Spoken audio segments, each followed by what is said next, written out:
Party people, what's going on? Look alive. Hopefully everybody's doing fantastically tonight. Why don't we go ahead here and get our gorgeous, delicious face on a camera. Welcome back to Game Therapy, friends. Thanks for being here.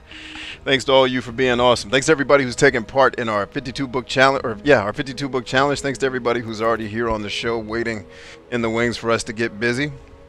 We will get back to you here with Xuan-Yuan Sword VII in a second. I just want to take a second to, again, welcome everybody here. Say thank you for showing up. And just for, if there's any, we've been getting a lot of newcomers lately since starting the show a couple of months ago. As really just an experiment for, I started it really for a number of the Spartans or the mentees that I train with, and some of the other entrepreneurs and stuff in the world that I collaborate with, and said, hey, why don't we have a campfire place where we all hang out and build each other up? Because when I was in battle, you know, at war, one of the things you really crave is that intimate time you have with your friends. You know, after the hell and the nightmare that is doing battle, coming back to a safer space with your friends, to just be in that space with people that you trust and people that you love, knowing that they have your back, right? And I wanted something like that on the internet because for me, that didn't really exist. And that's something that I've missed since being in the military. And you know, I have those things in the real world, but on the internet, everything seems so focused on just trying to give people a fun experience, which I think is great. You know, fun is important. We definitely need escapes from some of the horrors that life brings. But there was never a place where I felt like this is a community of people that I'd like to spend time with and interact with and build with as we build each other up, build something together. And I just, not saying it doesn't exist. I'm not a big consumer of things, so that probably does exist. It's just saying that in my spheres that I operate in, I wasn't seeing something like that, and I wanted something different because I know I'm different about the entertainment I like to consume. I usually only like to consume stuff that's produced by people who have something to say that builds me up as a person. You know, like fun for me is kind of overrated because I already have a lot of fun in my life. It's like, well, what can I get now that I'm having all the fun I want to have? You know, you realize you get to a place when you get to a place of success or whatever you want to call it, where the things you're doing every day are things that make you happy. So then it's like, okay, what next? How can I contribute? How can I give back? How can I build something that's valuable to other people? Those are the things that you start thinking about after you get to a place in life where you're good. And I just wanted to do that. I wanted to give you guys a place, you know, really helping leaders recover from the battles that I know you face today, right? And to equip you. Tonight you're going to go to bed, you'll probably sleep better, have less anxiety. That's a part of this show. That's why I do it the way I do it. And you'll wake up tomorrow a little bit more refreshed. But more importantly than refreshed is you'll get up with a mindset of, hey, man, we're going to make this work. We're going to band together as a team and take care of business and actually mold our life into the life that we want to have. We got a great topic for you tonight, too, talking about why you as an individual, maybe not you specifically, person watching this show, but why one who has a tendency to land in careers or jobs that they don't like or want, why does that seem to happen habitually to some folks? All right, and we're going to have a discussion about it. I'm not going to sit here as the bastion of all truth as if I have all the answers. I'm going to give you some of the answers. I'll give you an answer from things that I've observed working with, you know, soldiers, working with pro athletes, working with entrepreneurs all over the world, working with church leaders to build stuff. I've seen a couple of things, right? So I'll tell you, I'll report on what I've seen, and we'll get some reports from you guys on what you've seen when we get into tonight's discussion. And yeah, let's have some fun. Why don't we get into it? Who all is here tonight? We got Clem's here. What up, Clem? Jack Smith's in the house. Hey, Jack Smith. And Andre Reyes, the King Andre. What's up, my friend? He says, sup, the glasses are fire. I think so, too. And thank you for saying so, my friend. I'm glad to hear it. Let's get down to business here. I was hoping to have a really, really funny clip to incorporate into the show. I was hoping to have it as early as tonight. Unfortunately, I won't be having that clip for you. This is not supposed to be up. Get out of here. You're supposed to close when you're done. But you keep refreshing yourself. So we're playing a game called Xuan-Yuan Sword VII, a game that I have become quite enamored with. I think simply because of its simplicity. He loves a game because it's simple. Easy to pick up and play. Easy to get into. Not necessarily easy to win all the time. In our last stream of this, which has been about a week and a half, 2 weeks, We got our little butts handed to us by I mean, we won the fight, but we were getting beat down at some point. All right, I think we came across this bridge this way the last time we did business. So let's do it. All right, there's our campfire. Roger that. Let's keep killing. And with that said, how is everybody doing tonight? Hopefully well. 大王还是跟我们一块儿来了嘛。夫人生性喜静，果然是真的。是大小姐嘱咐我要好好。 I think I'm gonna have fun cleaning up the trophies in this game too. The little scavenger. Yeah, I knew there'd be one here. Haha, gotcha. I knew there'd be one of my Ice Froggy Frog buddies there.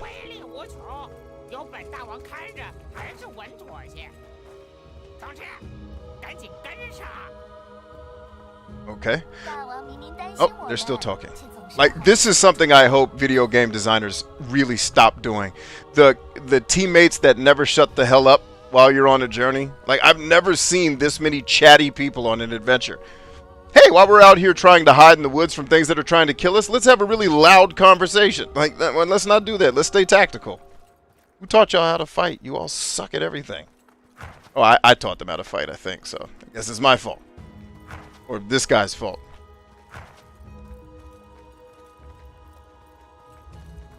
Get in the water!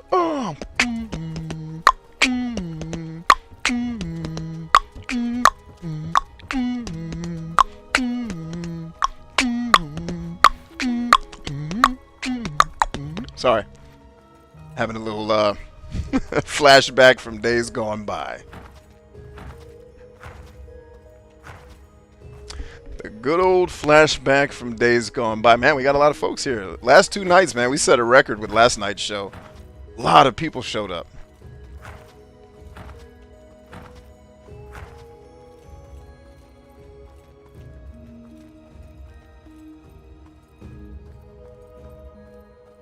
Surprised they didn't put any enemies on that. That's one critique I'll give this game, is they could have populated it with a few more enemies.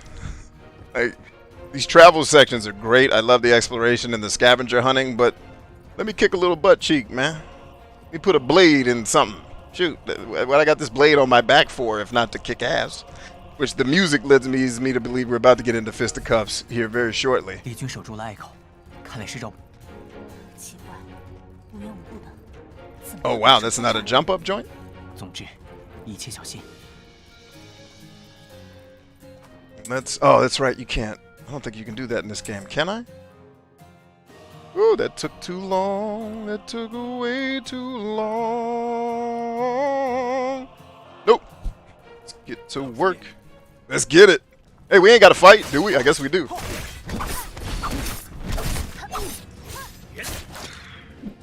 Grenade! I love her. I love her special move, man. It's the best thing ever.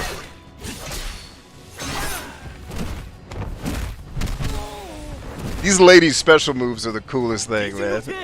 Uh-oh.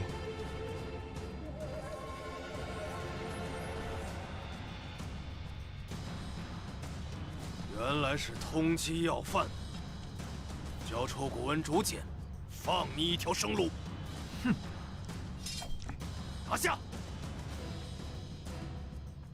当心他们的武器，分克用的那种。竟是这玩意儿。 Alright, do I have replenish? No. Still need to replenish. Hey, get the mages first. What are y'all doing? Mages always be murdering and destroying people. Hey, crossbow guy. What's up, baby? Listen to me now. Listen to me, baby. I'm gonna get you out of here alive if you just stop. You're not gonna stop. Okay. Alright. Hey, did we chop that dude's head off? No, okay, we good. Yes, fisticuffs. 竟然捉这种大妖来抽取元灵，真是不要命了！他的力量正在恢复，怎么回事？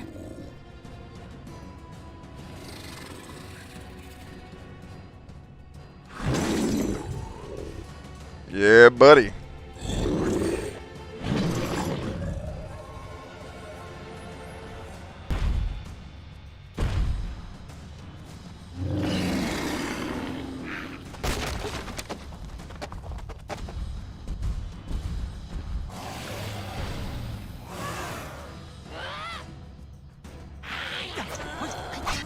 Alright, grenade.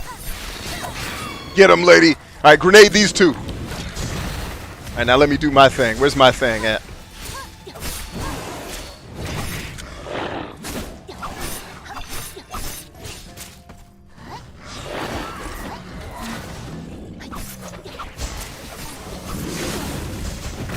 Damn, dude, I am not remembering the controls in this game. I gotta get right.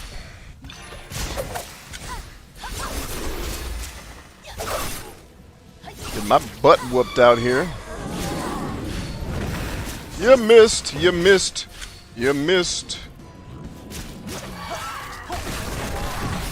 Damn.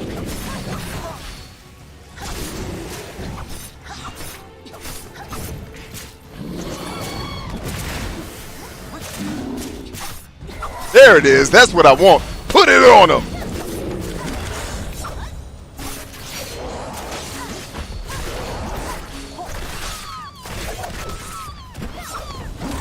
Yeah, we recovered nicely during that fight. Well done, team.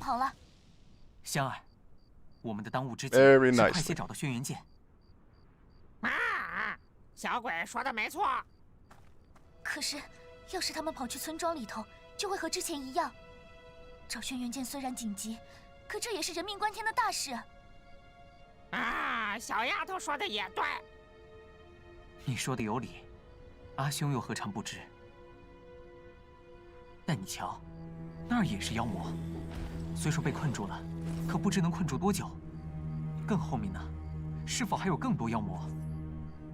若我们进入黄河古道，不但能寻找轩辕剑，还可沿路绞杀他们。可是，确实是两难呢。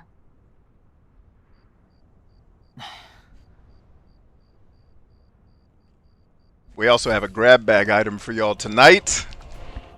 I'm really excited about this one. I was hoping to get an earlier stream in today, and I was going to showcase that. Unfortunately, I couldn't do it. My schedule just didn't allow it. Had too many things in it, and daggum. We'll have to wait until tomorrow or another day, but we will get to it for sure. I did enjoy doing my demo run-through of it, though, just to make sure I can handle what it is I'm supposed to be doing when it gets time for stream time.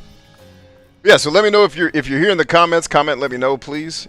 We welcome lurkers, but we like to actually converse with the folks who, like, if you're new to the way I kind of do social media, or my crew does it, we like an interactive show. We like to chat with you, hear from you, know what's going on with you, how we can help you if we can. So if you're here, chime in, let us know. And to our new folks, I want to say ayo to Andre and Jack. Thanks for being here. I don't believe we've had the pleasure of exchanging pleasantries, but if we had and I've forgotten, thank you for your forgiveness. Ryan says, too busy with your perfect wife and perfect family? Yes, I was actually. And perfectly helping one of my entrepreneurial friends who's getting ready to launch a business that I think is going to fundamentally change some serious stuff in America that America desperately needs. And I was basically telling him, I think you don't realize how big your thing is about to be. And just how retired you're about to be if you want to be. Because this thing is going to blow up when you do it. So, and I'm just happy to...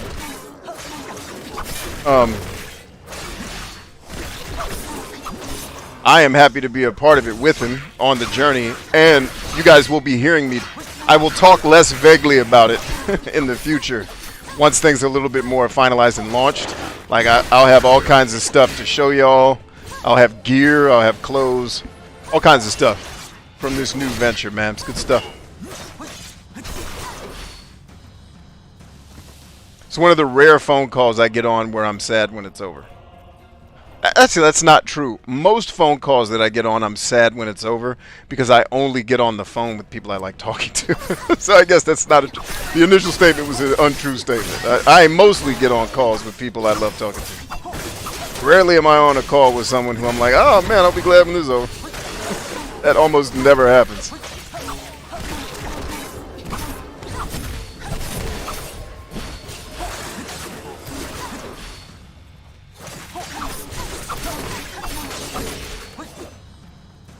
We out here killing, bro. Y'all don't know us. Cold as pimps in China. Look at us.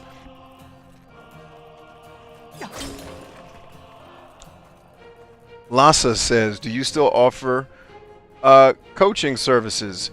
Yes, not so much in I don't really call it coaching so much, but that's splitting hairs. But I do definitely still train and mentor with the folks that I call my Spartans. Yes.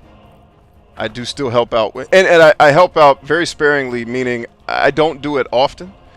But I am willing, like if you're a person who thinks that I can help you, I'm willing to hear from you and know how I can help you. And then basically, if you want to tell me that, we can have a discussion about what you need, where you're trying to go. The first discussion can just be, okay, yeah, I think I can help you, or no, I don't think I can, but I do know some people, and I've done this so many times where someone will come to me for a specific type of help that I can't really help them with. But I have people that I've either partnered with or collaborated with that do it in a way that's more palatable to their style and what they need. And so I'll be like, hey, work with my guy over here. This is a dude who he and I have been in the trenches together. You know, there's a guy who I've recommended many times, especially on the YouTube front, because some of what he was doing at the time, what I was doing was a lot more for people who were way further down the road. And what he did was, you know, specifically for people who were getting started. And I had a person come through and it was like, hey, let me put you over here with my other guy, because he's going to get you up to speed where you need to be and give you a little bit more of the caring and feeding that you need. Neither here nor there. Yes, if you do need help growing, you know, basically, if you need help improving your health, your wealth, or what we call sexiness on the show, but more importantly, making yourself more socially attractive to other people, being more liked, building trust and rapport with other people, you know, building, you know, and then anything associated with wealth, whether it's career or business building, those things. If you need help with that, I'm more than willing to hear where you're at and what you need, and then just to let you know whether or not I can help you. And if I can, we can then probably discuss that in greater detail if we can. And if I can't, I usually will know somebody who can. You know? So thank you for asking, Lhasa. I know that was probably a longer answer than you were looking for. Rion says, how big... Oh, good lord. I don't think Ryan's brain is capable of not saying the most cliche, inappropriate joke after somebody said... I think he's got like a mental crutch that doesn't allow... It's like, must resist saying corny thing. Oh, I can't! It's killing you, dude. It must be torturous to have that problem, Ryan. It must. Like, if I had to say corny shit all the time, I would be miserable. What is this person doing? Dying?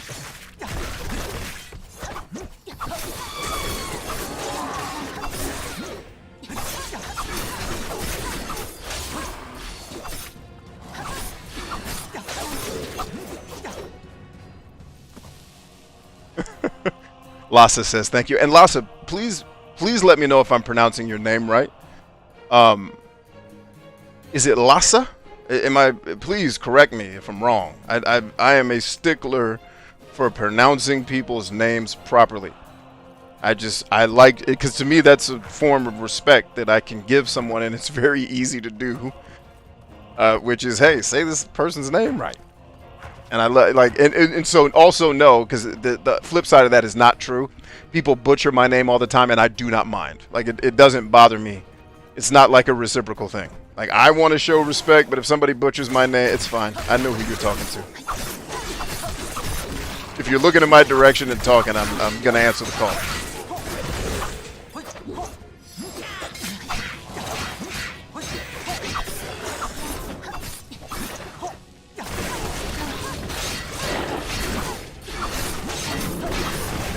Alright, let's go. Swing on him, lady. Swing on him. Yes! Oh, you missed! How do you miss? I didn't know that was a thing. I didn't know she could miss. Jump kick that fool right in his gut. All in there. Killing. Alright, so another recommendation I'll give you if you're not streaming this game and you're playing it for enjoyment, turn the if I remember correctly, this game does have difficulty settings. Turn it up a little. The game is pretty easy, which I don't mind because on stream I don't want to die 60 times trying to learn how to do something. But this game would be a little more fun if I had made it a little more challenging, which I'm totally not going to do. Ryan says, it's terrible. I only know from experience, man. You're looking at your twin brother who's apparently was born a couple years before you. Andre says, I've been listening to your podcast for about a year now. Your content really helped me in those hard times. Thank you for everything. Hey, well, bless you, Andre. I'm really glad that you listened. It honors me that anybody takes, and I mean this, I am never being like silly when I say this. Like, it really honors me that any of you would take any time to listen to me talk. That means the world to me. And I'll tell you why. I grew up in a place where I felt like I never really had a voice. So having a voice that people want to pay attention to, that's a huge honor. Right? It means I'm doing something at least positive in your life, and that's all I want, is an opportunity to have done something that made your life a little more positive. If I did that, or I didn't do it, if you got that out of consuming something that I made, hallelujah, man. To me, there's nothing better in the world. So thank you for the feedback. I appreciate it, and I'm glad you got good stuff out of it. The podcast, the regular podcast recordings will be coming back. I'm still I am not set on how exactly I want to approach it. And I don't like to chop the tree before I've measured a couple times. Although a lot of what I do may look chaotic, you have no idea the amount of writing and ideation and brainstorming and calculus goes into these things before I do them. And then I run them chaotically often to try to break them, to see where we have stress, to see where things work and where things don't work. So like a lot of people who followed me for like social media coaching and stuff, like the statement I used to always get from younger mentees was like, B, you give us all this advice and you don't do any of it. I was like, yes, because my goals are different from yours. I am not trying to be an influencer to get Gatorade to pay me to do this show. Like, so you've got to play the game. I am trying to speak a message that in 1,000 years, people still listen to this shit and say, hey, he was an idiot, but at least he tried. That's all I want him to say, because in 1,000 years, everything I'm saying will be stupid, because we will have figured out better ways to do everything. But at least be like, hey, the stuff he was saying worked. It was all right back then, right? That's me. I would rather say something that people talk about for 1,000,000 years than get Gatorade to sponsor the fucking show, right? So it's the chaos is oftentimes on purpose, trying to stress test the systems, and sometimes just because F it. Launch and adjust. 40% of the information is enough to go to war.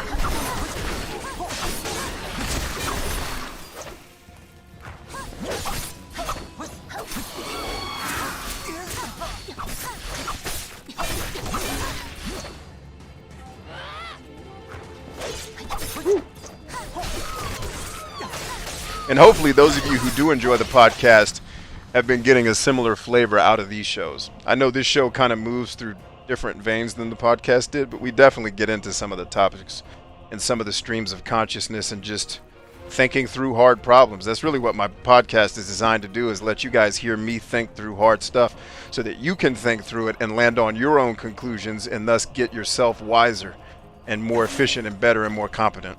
You know, a lot of it is just streams of consciousness designed to make you think. You know, I have dealt with my share of people that get frustrated with things that I say. I was like, dude, you have to understand, some of this is rhetorical. Like, this is not me spitting the gospel. This is sharing ideas to land on, like, I don't know what I believe on a thing that I was talking about 6 weeks ago. Me talking about it is me trying to figure it out. And I'm trying to take you on that journey with me. And that's a hard show to do, because humans, especially Americans, have been conditioned through entertainment to consume entertainment about like a 9-year-old, where everything is so cookie cutter, designed not to make you think. Even our video games don't require any imagination anymore, because they tell you, like, instead of giving me action figures and letting me make up a story, the game just tells me everything. Well, okay. I don't have any creative part in this, you know? Anyway. A rant for another time. Let's get back to kicking butt cheeks.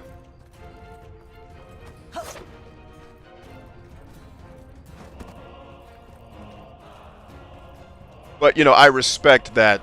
The point I was trying to make is that I respect that my show can be hard to follow. Because if somebody's just used to showing up and a person saying black and white shit and then going away, I agree with him, my show is going to suck for you. If you need to agree with somebody and pump your fist with the absolute truth, you're in the wrong place.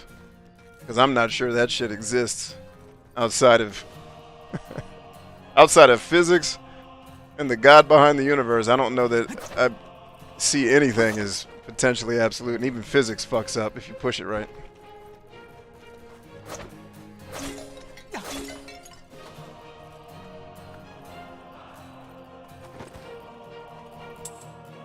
Woo! Jack Smith says thank you. Oh, first Jack Smith said, so I did get the job as a lot porter thanks to my friend and nepotism, which is great. The job is really easy and full-time. I hope to learn a lot about cars from the service workers there. There you go, man. Hey, first of all, congratulations on getting the job. Super proud of you for that, man. Awesomeness. 河道干涸之后，像是山谷似的。仙儿可知道黄河是怎么干的？改道之后，原本的河道自然就干了。难道还会有其他的原因吗？这黄河其实是被喝干的。啊？哎，小鬼又要瞎说了。上古传说，巨人夸父为了阻止干旱，逐日而奔。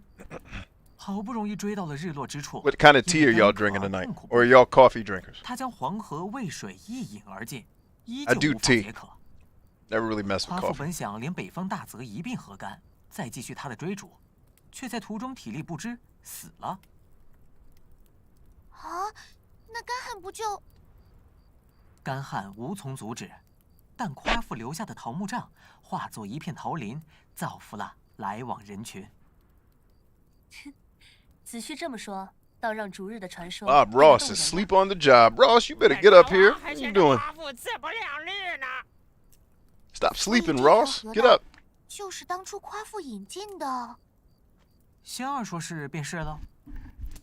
阿兄不会又骗我吧？这上古传闻的事情。Oh, oh, there that goes. There goes my hat. Fortunately, tonight's hat won't be a cast member for much of this because I can't. This hat is a little bit too firm for me to shape to my headphones. Oh well.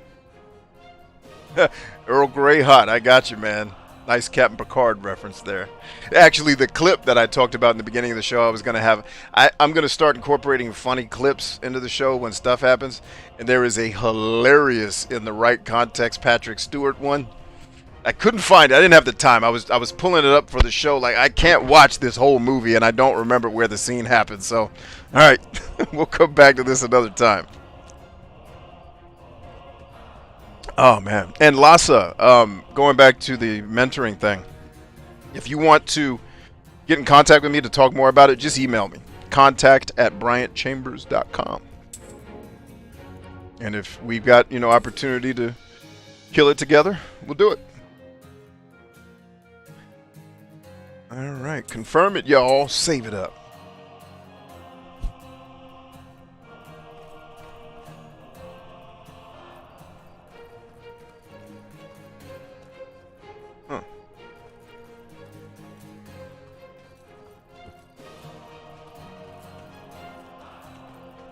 Oh, yes, that's what we need right here.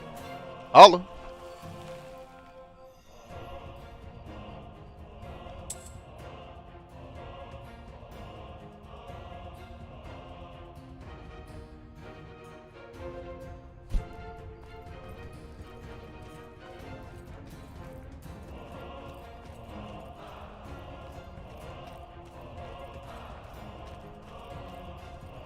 Wasn't ready for the choir boys to kick in. This soundtrack's pretty dope too. Turn it up. Are you guys able to hear the game too? Not just me. Oh, segment time. Today, on this day in history. Does everybody know what happened today in history? Ryan should know. Ryan, do you know today's history trivia? What happened on today in history? Do you know what it was, man? Wait a minute. These are respawns. Hey.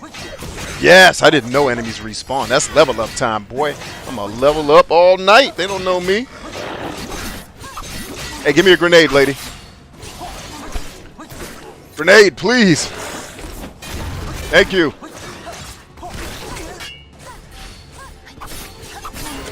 Slice him up, lady. There you go. Killing. Her slice move is not a game. Okay, so good. Enemies do respawn. That's good for leveling up.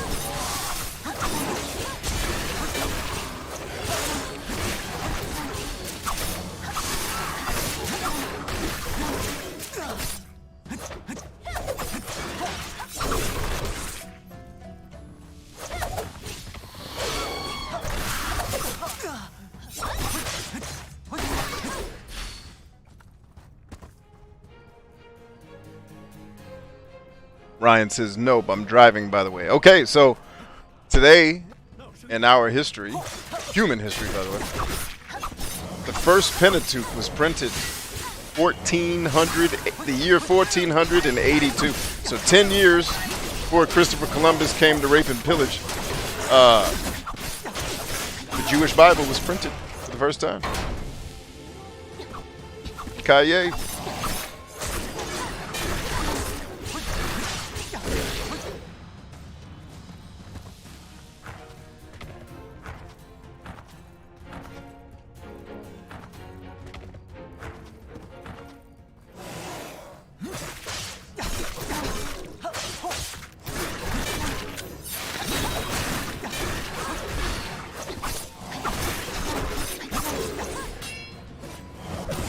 Dang, he knocked me out of it. Nice hit, dude. I give props where they do. Then I dropped a grenade on that ass, and that's a wrap. Oh, by the way, for newcomers, a couple of things. If you haven't already joined our 52 book challenge, you are missing out. Like, I am fascinated with everybody's doing the readings, and then everybody's doing their write-ups, man. Y'all's takeaways on these write-ups are so fantastic, man. Like, wow, the stuff you guys are getting out of these books and then hearing about how you're going to apply it to your lives and to your businesses, like, woo! I'm really, like, I'm enjoying reading y'all's write-ups almost more than these books that I'm giving you guys to read. It's really good. And so if you haven't joined yet, get in there. You know, whether you want to win the prizes or not, you can figure that out later. But definitely join. You can see my book club, bottom left-hand corner of the screen, texting books to 833-576-2460. That puts you on my book list and automatically puts you in the 52 book challenge if you decide to participate. The only thing you have to do to participate in the 52 book challenge is join our Discord server and then come to the sections where the books are, do the reading, and do your write-up within that week. Done. But I highly recommend, whether you're going to do the book challenge or not, definitely join the book club, because we're going to be recommending, every week we're going to be recommending a new dope book that's going to help your life. Right? And I'm thinking about adding a 4th prize for the person who recruits the most people to join the challenge and the book club. So if you're one of those people who's kind of like a trendsetter and people listen to you, and you got people in your life who would benefit from being in that book challenge or joining the book club, get them in there. I'm thinking about, like, if you guys can find a way to bring people in and, like, record it, I'll totally be like, hey, let's add a 4th prize to give a prize to the person who brought the most. Because to me, that's the person who should get the top prize, because now you're the one helping more people benefit from doing the challenge, which is just designed to help you get wiser faster so that you can get to your goals faster. It's not magic, man. It's just regular old doing things that work.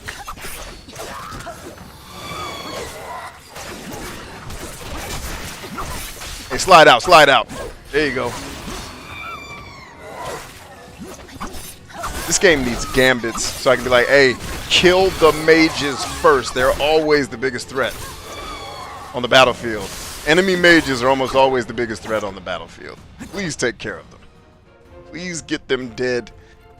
Post haste. Turbo says, hi y'all. I stood up for myself when someone didn't understand my actions and assumed the worst of me. All B, like Sunday school and VBS all over again. Most visitors get... Oh, that's how y'all did... I never really got a lot of Sunday school in my life. I wasn't raised in church. So, I didn't know that's how they do it at Sunday school? Cool. Alright, we'll get your Sunday school prizes ready.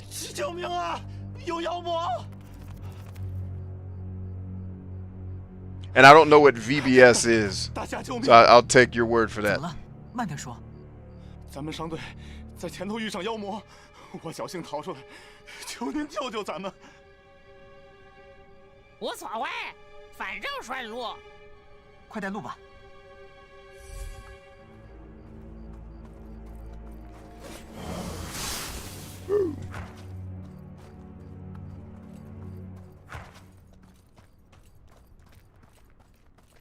Hey, treasure time. Damela.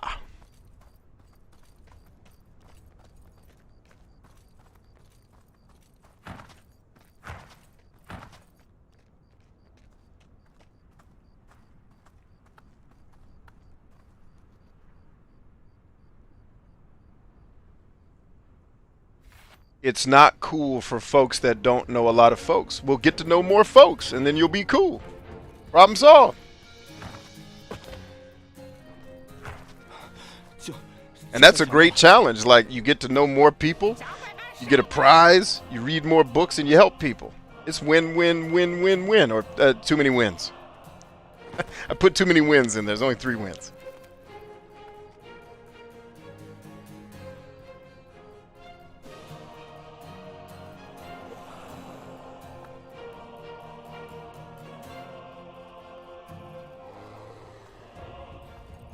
Yeah, vacation Bible school for me as a kid, it is what you said VBS is. That was just sports. Get your ass out there until it's dark, ho. Don't come home till the street lights are on and be in shape when your ass gets back. Like, all right, that was my vacation Bible school. Uh-oh, killing. Not well enough, though. Oh, it staggered him, stagger him, stagger him! Oh, oh, oh! That ain't staggering. Slice him, lady. Put the grenade on him. Oh, he died. Damn. I thought I was going to shank him up. I mean, I did shank him up, but I thought I was going to drop a serious move on him. 这儿安全了，你来看看吧。 Turbo, didn't you say your favorite quote was do or do not, there is no try? 多亏了恩公， Nah, that was Lisa. My bad. 肯定全死在这儿。 I feel you. 别这么 You are, but you're not trying, you're doing it. You're totally 道 doing 上 it. 有伤 It 的 just takes time. 怎会走古河道前进？ You know, you're stretching a lot of muscles, man, and pushing a lot of comfort zones. That's not hard. That's not easy work that you're doing.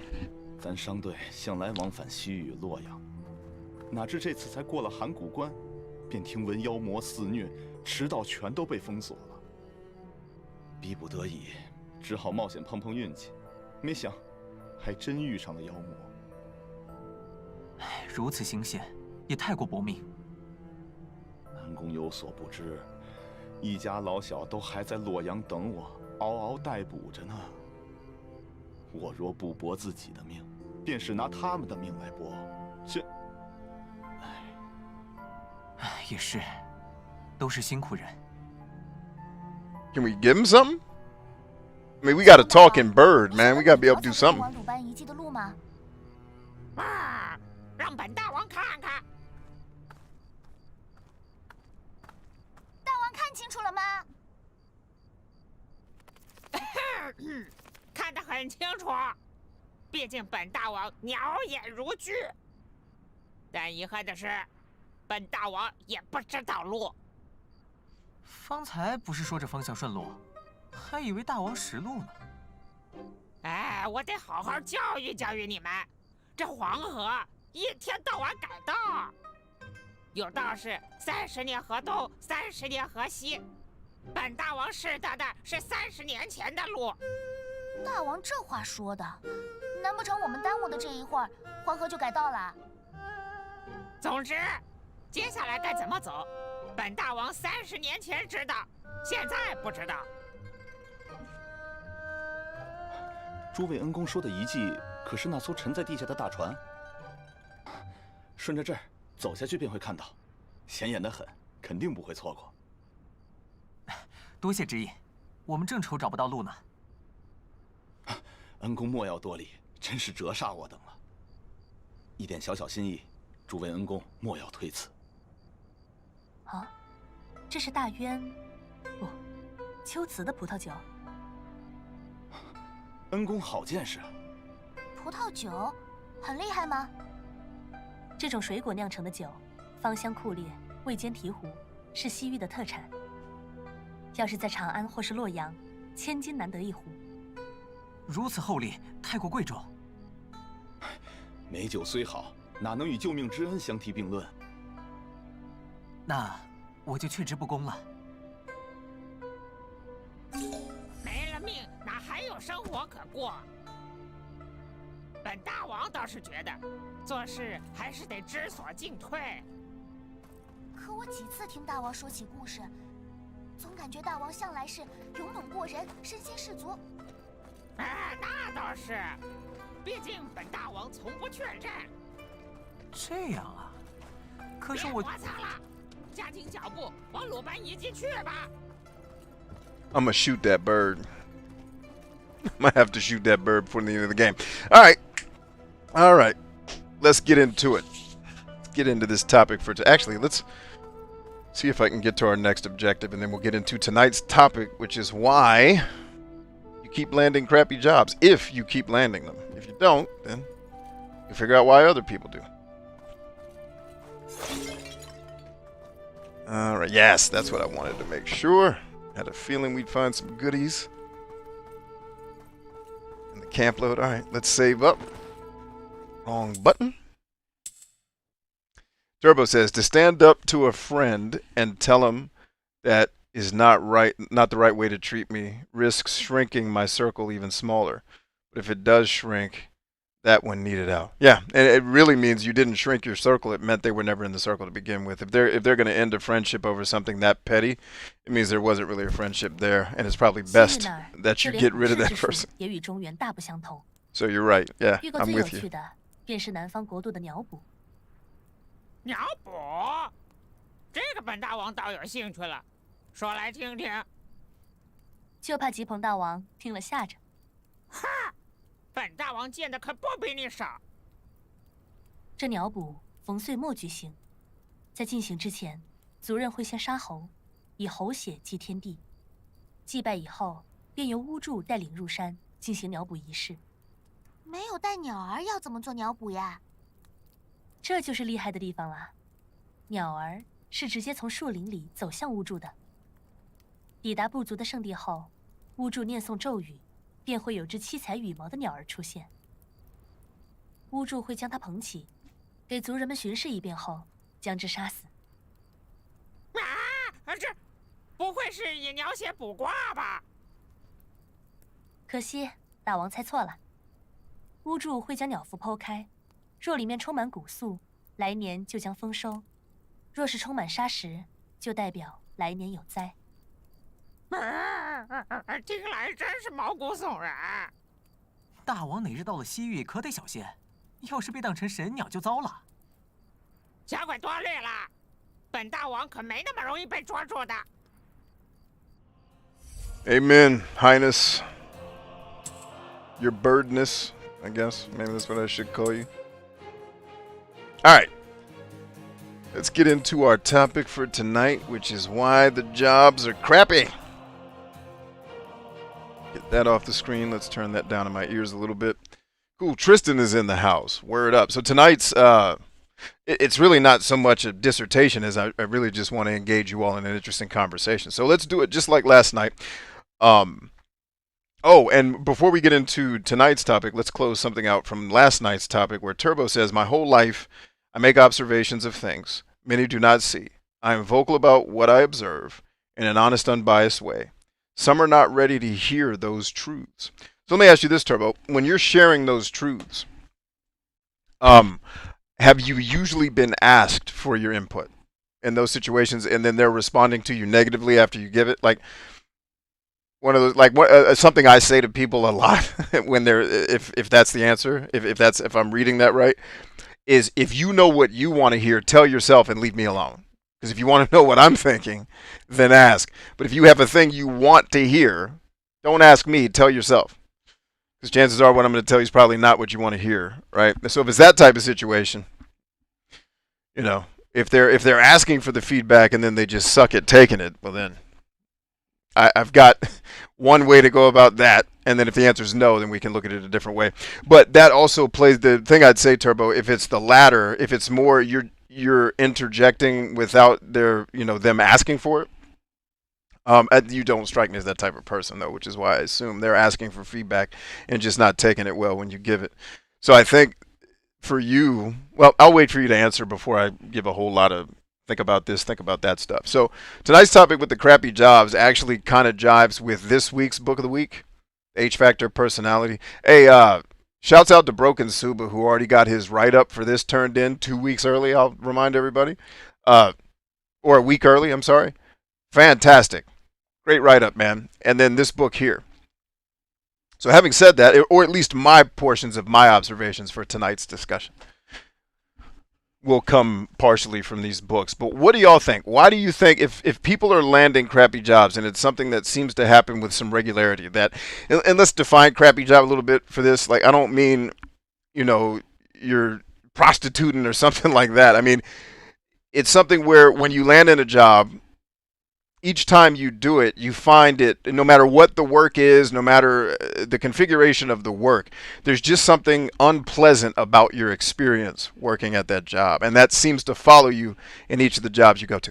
That's more what I'm talking about, not somebody who has no education or experience not being able to get a better job. That's but also, what I'll kind of bring to bear on my side of the observation will help even that person. If you just lack skill and you lack experience, because people often ask me, what do I do if I have no experience? I'm like, hey, great question. Here's kind of a way to attack that.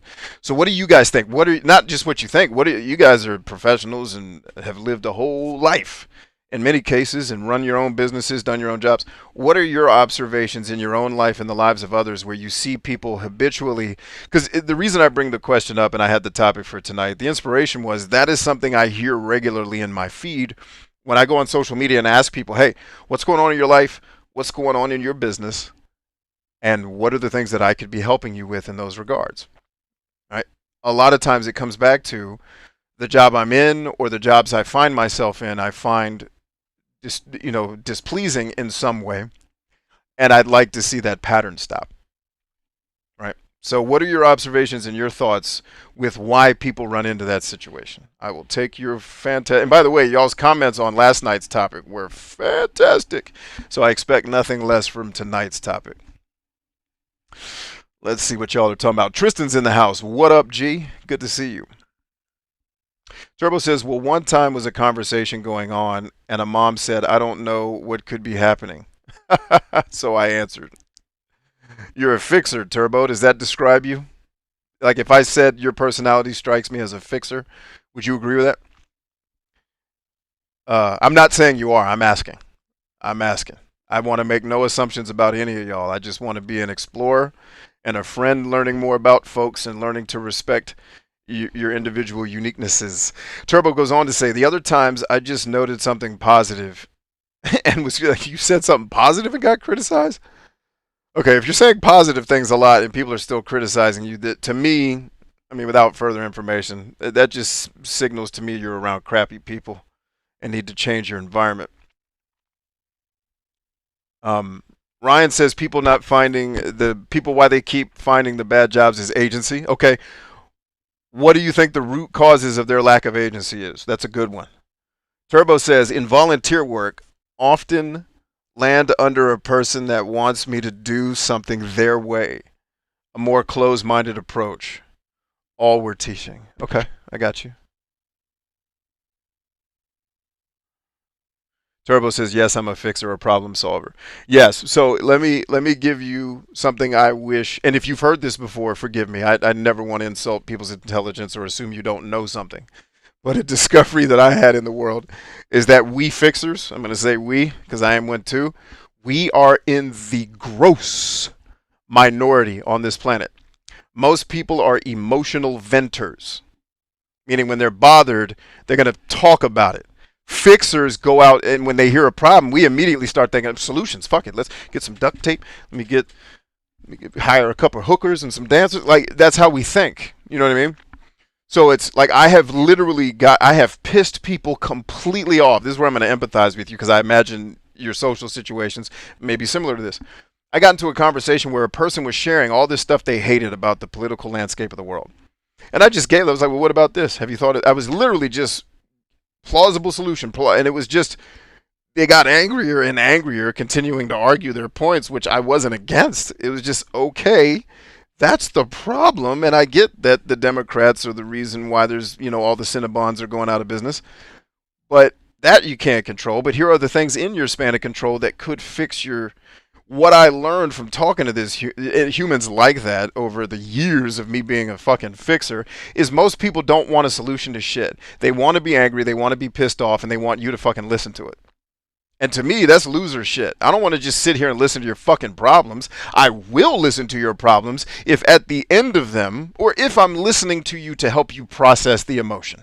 All day. A couple of my mentees, we're doing that now because we broke 2022 down into a 3-phased operation, like a war. It was like, okay, the first phase with my Spartans is we're going to focus on healing. Everybody's been through hell for the last 2 years. The solution isn't keep grinding. It's no, repair, fix, put some bandages on, heal up, so that when we do go to war in the spring, which is when kings go to war, we're going to hit the ground running. So anyway, I don't need to necessarily belabor the point. But what I have found is 99% of people are emotional venters and like 1% of people are fixers. And the fixers annoy all the bitchy people because they just want to complain.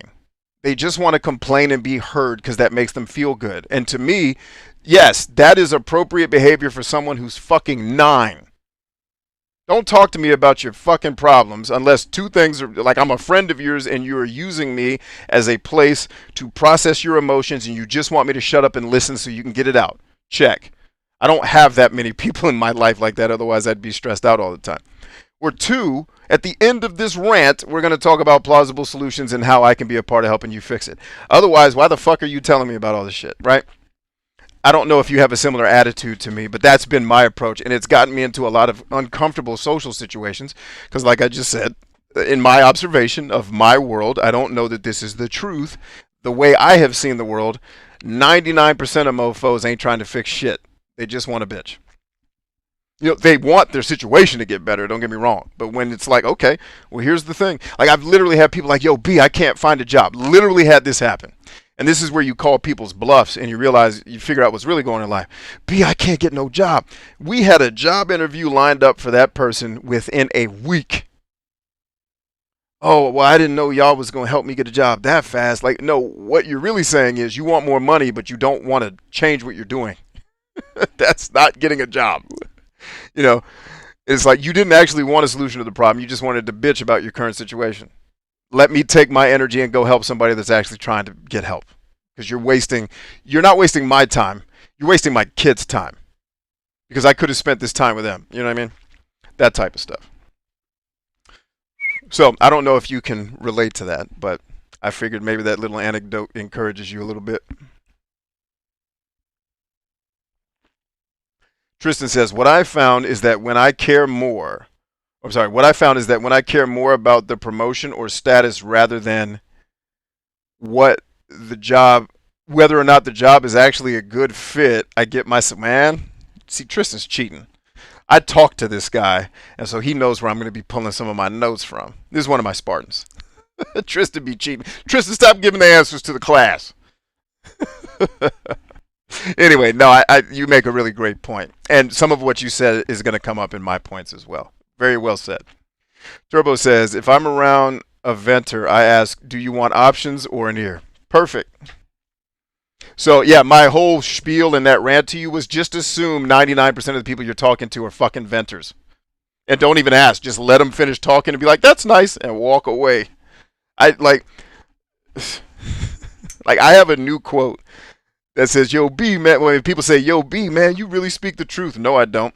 The truth is dangerous, and I don't speak it in mixed company. I'm not wasting my truths on people who aren't listening.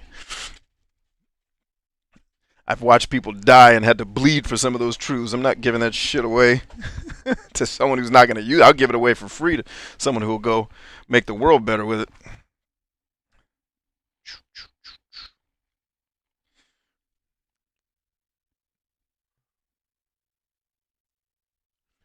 Ryan says, I'm a fixer as well, I think. I was literally the first person to report the power outage to Dominion. I'm always that dude. Are you kidding me? Are we that guy too, Ryan? Oh! Fuck off. We can't be that similar. We just had a power outage months ago, and I was the first guy to... Like, the fact that I even know the exact process you took. We're probably the only two people on this call that even know what the hell you and I are talking about. I'm that guy too. Damn it. Telling you, I didn't know my biological father at first. I'm starting to think maybe the guy Ryan thinks is his dad might not be. Or maybe Ryan's dad is my dad and this other guy is just somebody the Matrix agents sent over to confuse us.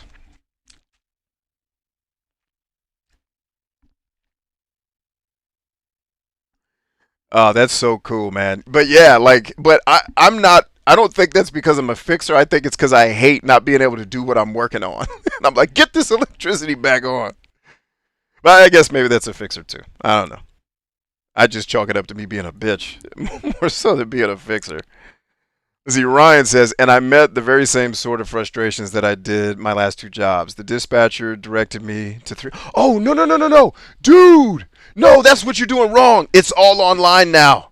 Literally, it's an app that you just, you don't even have to log in. You just type in your address, or if you're smart, type in an address that's close to yours.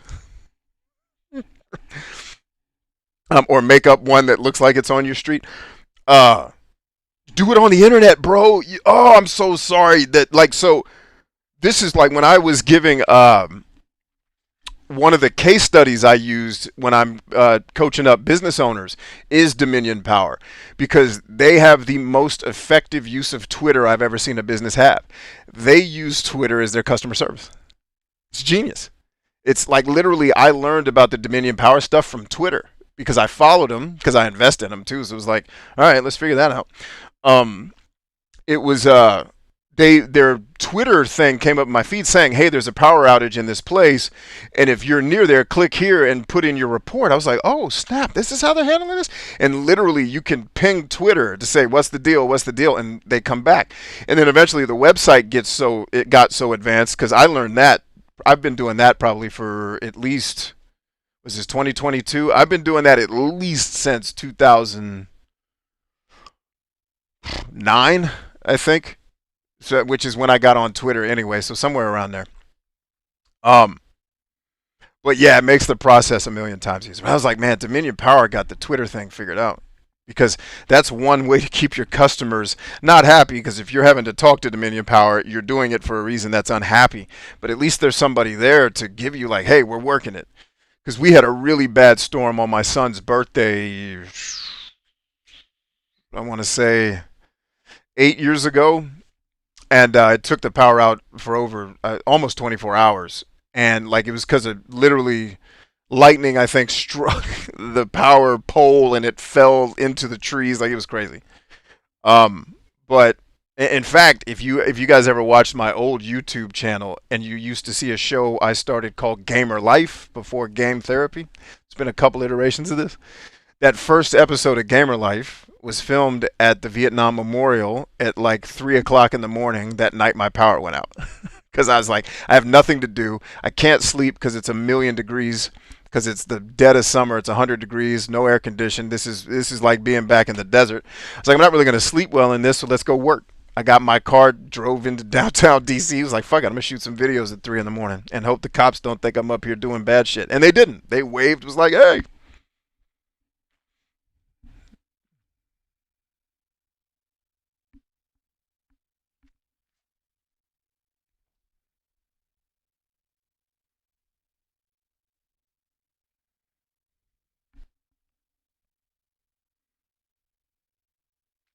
Clem says, I have a friend like that.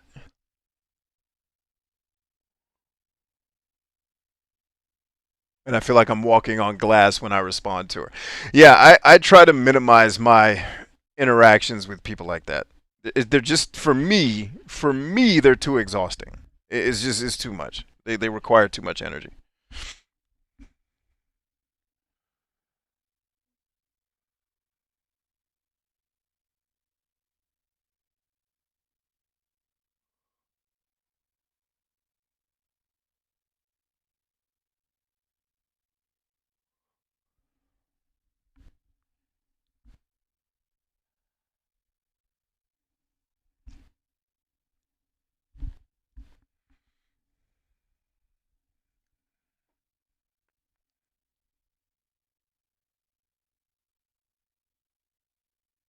Dang, Ryan, that's crazy. That is insanity. Whew. Well, hopefully my rant helped you a little. Police dispatch. Dominion was the app. Oh, okay. I got you. I confused part of your story. Check.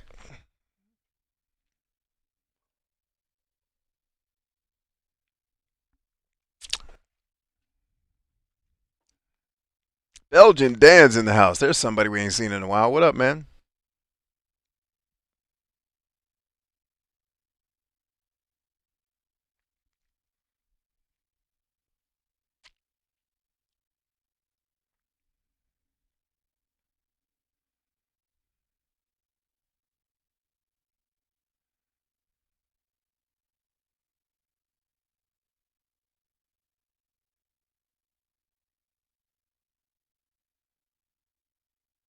Yeah. Yeah, Dominion's dope, man.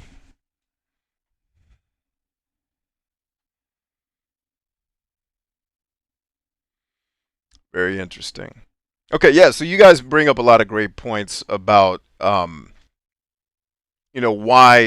all of us, because I can raise my hand too. I've had crappy jobs. I tell it as a joke now. It was even funny back then because I have kind of I have a personality that makes darkness into humor. And so I tell the story of working at Burlington Coat Factory, where my boss, literally, like my first day at the job, they were like, "Hey, the boss is fucking insane. Like, just be prepared for that. Like, we think he's actually clinically insane. So just be prepared for him to ask you to do crazy." And he did. Without fail, he would sing to himself. I never had any issues with him other than him breaking OSHA standards to ask me to do my job and putting my life at risk by asking me to jump in a recycle compactor that stopped working and to mash the boxes down with my feet. That's what he asked me to do. Woo! So I think we can all relate to that. The one observation, my one takeaway that I thought might be helpful for you guys is coming from the reading here is one, knowing your psychology first, knowing kind of what makes you tick as a person, emotionally and mentally, and then understanding specifically what your values are. And a bunch of you brought that up. It's right here in last week's Book of the Week, which is Managing Oneself by Peter Drucker. And the section on values, I'll just read it because for me it says it better than I can. To be able to manage yourself, you finally have to ask, what are my values? This is not a question of ethics, right? And then it goes on to say, to work in an organization whose value system is unacceptable or incompatible with one's own condemns a person both to frustration and to non-performance. And when I took this book into my life, I was finishing up the end of probably the worst job I had ever had, right? And that I highlighted that like 11 times. I bought this book and started giving it to friends because of that revelation. That what I didn't realize is what Tristan said at the time was it was the first time in my life I had ever just pursued the money. And I knew, I'm self-aware enough to know I'm not a material guy. Like, I am much more motivated by other things. Now, I understand that money allows me to do a lot of the things that I'm able to do, like do these broadcasts and run these programs for you guys for free. But it's never the aim. Like, it's always the byproduct of doing something great. But it was, at this point in my life, I now had a family. I was much younger than I am now. But it was this money they're paying is so ridiculous. And I thought the work wouldn't be great for me as a human, but I also thought after everything that I had seen, what are they going to throw at me? Well, what they threw at me was a lot of professional disrespect, a lot of undervaluing me and marginalizing me, and putting me in situations where ethically I disagreed with what I was being asked to do. So I dealt with a lot of soul damage for the years that I spent time there. Right? And so what I find with people when they find themselves in those situations, it's one, a lack of self-awareness, right? But more also, or in addition, a lack of awareness of what you truly want as a person. Like, if everybody here, are you in your dream job right now? And if not, why? You know what I mean? And so it's one of those things where I can tell you the answer for at least 50% of you is probably you haven't done a great job of defining what your dream job actually is. Like, you have an idea, a bunch of people say, oh, I want to be an artist. Okay. How much do they make? Nothing. There's no such thing as an artist, right? There are things that artistic people do, like music recording, video editing, right? There are things that artistic people do that make money, but just being an artist, you know, you're not going to just be Picasso painting away all day and somebody's going to recognize you one day. Like the gods of recognizing virality are going to show up and be like, hey, we like your paintings. Come on and let's do a thing. Right? Most of the people that I interact with have not done a great job. And this was me too, you know, at a point where you haven't defined what is the exact thing that you want. Then most people don't do a great job of that. And that also stems from another root cause of a slight lack of, or even a great lack of self-awareness. But then once you even have that, defining, and Tristan said it, that's why I said he was cheating. If you haven't defined your values, you're not going to know how to search for jobs based on what the mission is. You're going to look at the job, the benefits, what you're going to be doing every day tactically. You're going to be looking at the pay, how much time off. You're going to look at all these tactical things that in the end of the day don't really matter to you, don't matter as much to you as a human as do not having your personal fought for genetic, in some cases, values stepped on, right? And if you took the time to become self-aware, the first thing any Spartan ever does with me is become intensely self-aware. We spend a whole week minimum just on that together, right? Then we're going to define, okay, that's you, that's who you are. Now, what do you want? And be specific. Well, I don't know how much money I want. Okay, most people don't. They usually just give me, oh, I want to be a billionaire by the time I'm 30. I'm like, okay, most people don't do that. Let's try something else. Unless is there a path? Like, have you been a billionaire before? Have you been 100 millionaire? Have you been a million? Okay, yeah, so yeah, probably not billionaire by the time you're 30. That's an arbitrary goal. Why don't we figure out what you want in your life? And then we'll backwards plan how much that costs. And then you figure out, okay, all the things I could ever imagine I ever want in my life. And you're going to find out, if you actually do that exercise, you're going to find out all the things you want in your life are actually not that terribly expensive. If you add it up, taking a lifetime to acquire your dreams, like walking out your dreams over the course of your life, the amount of money it's going to take to get you most of the things you want, unless you're one of my people who is more materialistic. And that's not a bad thing. People say materialism like it's evil. It is not. It's just a motivating factor. And if materialism is what motivates you to make something that saves the world, be as materialistic as you need to be as long as it doesn't hurt you and others. But understanding those motivations and those things that drive you is so key. And then understanding the values. But so we develop the self-awareness, but then we write down, okay, what do you want? When you realize, and if you write down all the things you actually specifically want in your life and just look up how much they cost, you'll be like, huh. Life doesn't actually cost as much as I'm thinking in my head. The reason why I thought I needed to be a billionaire is because I know the house I want costs $6 trillion because I live in the second most highest. And it's, when you really start to look at it, it's not all that much. And it becomes a thing that you can break down into smaller tasks, smaller goals that are totally doable, that help you drive the momentum you need. Help generate, the momentum you need to keep going and feel like you're making progress so that you don't get discouraged and quit. And next thing you know, that momentum turns into what's driving the train for you. You know, and then you can sit on streams like this and yell at entrepreneurs all night about why video games suck and how we make our lives better. So yeah, that's kind of the two takeaways I'll give you there. That's two things I see is a lack of self-awareness, lack of situational awareness, and a lack of knowing your values and knowing how to ask the right questions of companies to understand what are their actual core values. Because they all lie. You know, I've never met a leader in a company that doesn't call themselves a servant leader. Most of the leaders I've met, I would not give that title. Because that's a title that comes from a place that I'm from. And I know what servanthood means there. I know the people that are no longer on this earth that are partially responsible for the reason why I'm alive. So don't tell me you're a servant leader if you're not willing to go to that length. Or at least have my back in a fight. You know, servant leader is not about talking or being nice to your people. It's about removing the obstacles that are in their way and understanding what are their personal needs that are congruent with the company needs and figuring out how to help them get both.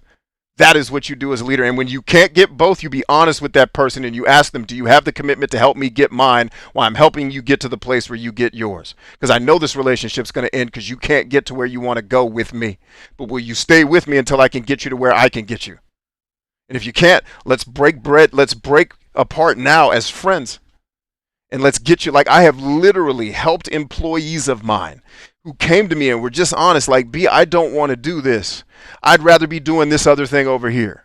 And I said, okay, do you already have that skill? Yes. Who do you need me to call? Where do you want to work? At this place. Tell me who the boss is. I don't know. Look it the fuck up on LinkedIn and find the man or woman or other and get me on the phone with them so that I can help you get there. I don't want you here if you don't want to be here, and I don't resent the fact that your dream isn't my dream. Let me help you. Right? So, if I haven't made a case for working with our team, maybe that was it. Hey, people are joining the book club. Look at that. Awesome.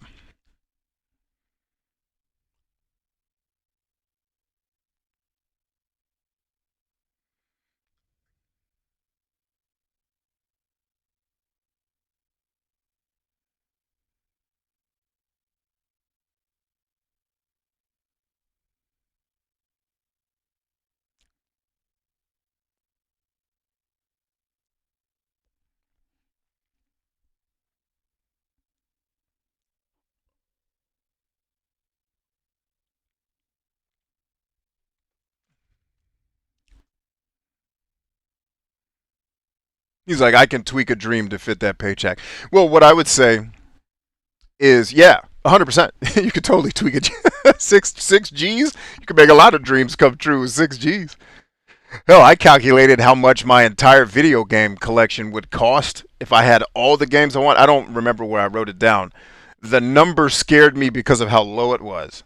Like, I really thought it was going to get up there into the 6 figures, and it just, I don't think it got up to 6. I was like, wow, that's it? Okay. You know, and I've made this video game collection thing a lifetime thing. Like, I don't need that. Like, oh, guys, you missed it. I had a game. Oh, my man Chris, Starlands, the People's Champ. They got one of my main games I want in my collection in today. I was sitting here. This is what happened. Let me tell you all the story because it broke my whole heart. I'm sitting here at my desk. I think Ryan was yelling at me about something because he's racist. And I looked up at my email. And it literally came in as I looked up. Starland, product restock notification. I was like, oh, I'm going to see it while it's happening. I clicked on it. What did it say? Phantasy Star 2. And I was like, yes, I got to have that. Physical copy. I already have a digital copy that I could play. But I want that for my collection. I love Phantasy Star. And I've never finished any of the games. So I want them so I can play through them. I click on it. I'm like, let's get to the website. Let's get to the website. I get to the website. No box. Come on, Chris. All they had was the cartridge and the manual. And I can't bring myself to only have the card. I gotta have it, y'all. Y'all know how I do this. I got to have that box, son. Lightning Force, baby. I got to have it. I got to have the box. I got to open it up and smell my childhood come out of here. Oh. I got to have that box, and they didn't have it. They didn't have my box, y'all. Broke my heart.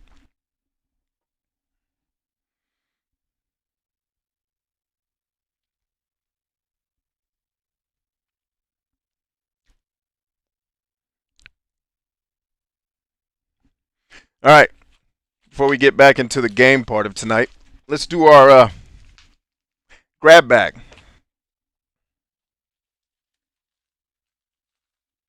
You guys ready?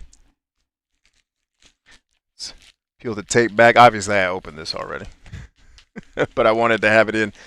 Oh, what's seeping out of there? Y'all see this? I'm just curious when I show this, by a show of eyes, how many people have even heard of the thing?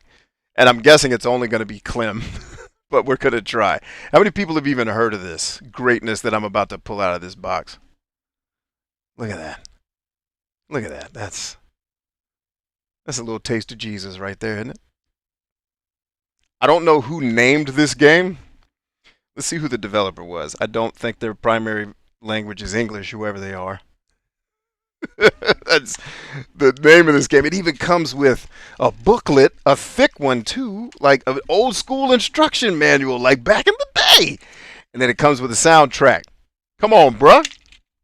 So I lost on one, but then this came in the mail and it made me feel better. I didn't get Phantasy Star 2, but I did. This is a game I've been trying to collect for a year. And the last time Chris got one in, someone bought it up from under me. And when it came in the other day, I was like, got him! Got him! Almost had Phantasy Star 2 today, gang, but couldn't get it. But I do have Under Defeat, and we will be playing the heck out of that bad boy, because I love me a good spaceship shooter, except in this case, that's a helicopter shooter. Almost got Path of Neo today, too, until I actually watched the review. I was like, wait a minute, why do they say this is better than Enter the Matrix when it has all this other crap in it that sucks? I don't get it. Clem says he's got to head out. Oh, man, hopefully he didn't miss the reveal. But either way, Clem, thanks for being here. Have a great night, my man.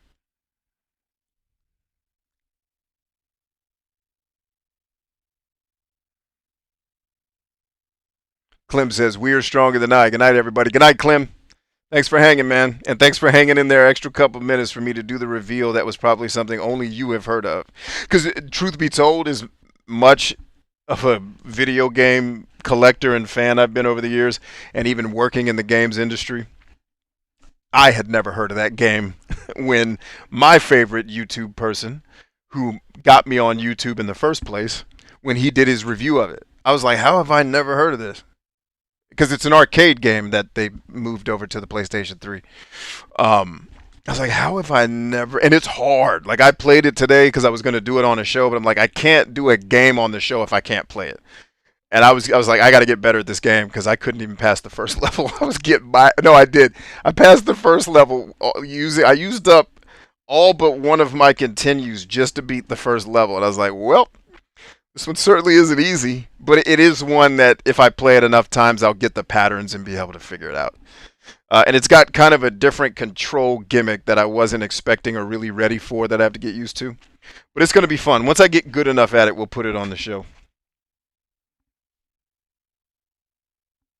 Clem says, I love side shooters and spaceship shooters. Yeah, me too. It's probably my favorite genre, along with the beat-em-ups that don't suck, and then like RPGs, specific RPGs. I don't love the genre, but I do love specific RPGs, like you know who. That we'll get back to this too. We will get back to it.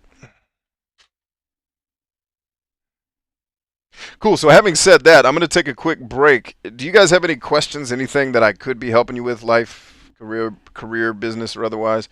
Health, wealth, love, and sexiness? If there's anything I can help you guys with that there, leave it in the comments. I'll take a quick break. I want to go check on the wife, and then we'll be back to finish up the show. And I should be able to get you out of here on time tonight and not take up all of your morning. All right, back in a minute.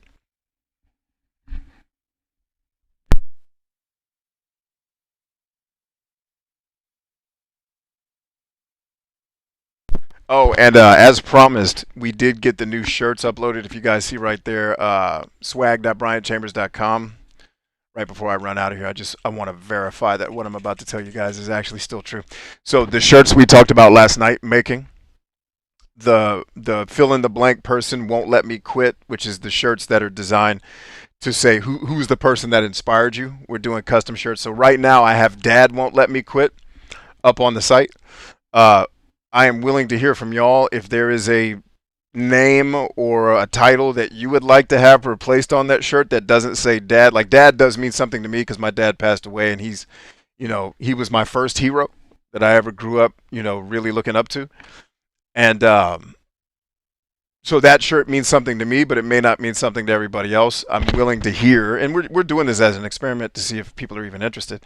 Like, do you want me to make one that says Mike won't let me do it, Dave won't let me do it? If you've got a custom shirt and you'd actually like to wear it and have it, let's talk about it. Anyway, I'll be back in a sec.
Yeah, Tristan, I can certainly help you with the trauma that your football team put you through. Just come root for mine, and then you'll have real trauma.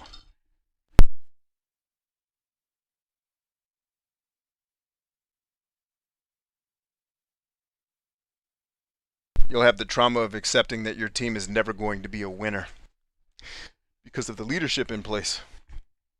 That's trauma. That's no hope. that's I'm not helping.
All right.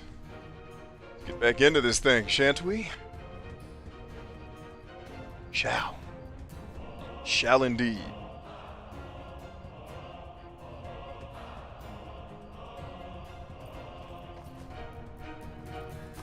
That music turned back up a taste so I can hear what we's working on. Excuse me.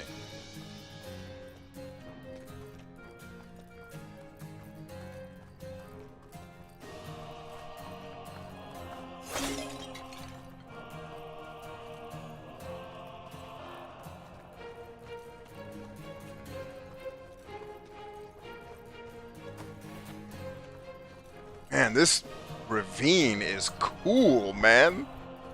Just running like the claustrophobia. If you guys have claustrophobia, hang in there. Get through it.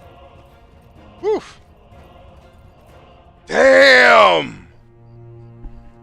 Yo! 哇，好宏伟的机关船啊！这儿便是鲁班遗迹了吧？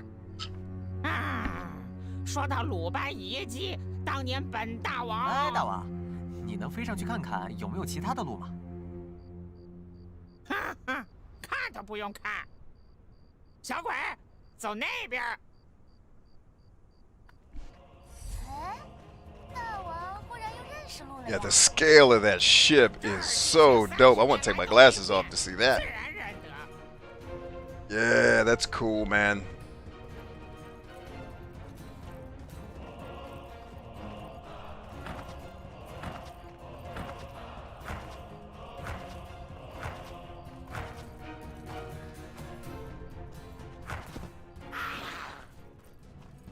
Kick ass, ladies.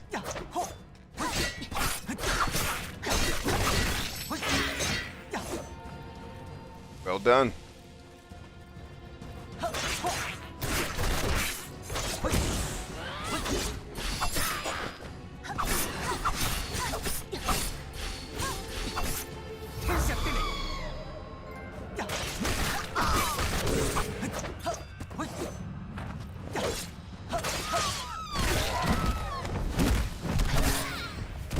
Them jump kicks be wearing the mages out.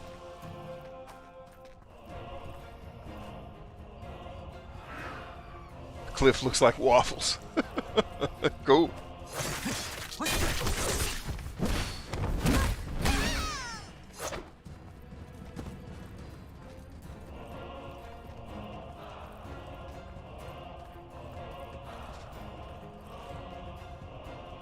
Ooh, that looks like we about to get into some warm and wonderful right here, baby.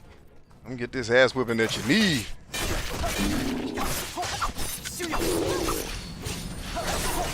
That's your ass, bruh. That's your ass. The vortex of everlasting gangsterness. Is gangsterness a word? It is now. Do it. Come on, word people. Make it happen. Who are the people that decide the words? We need to get them on the payroll. Because if seriously, the people who decide words, listen to me. Why has through not been changed to THRU? Why? What? Give me one good reason to keep it the weird way they spell it.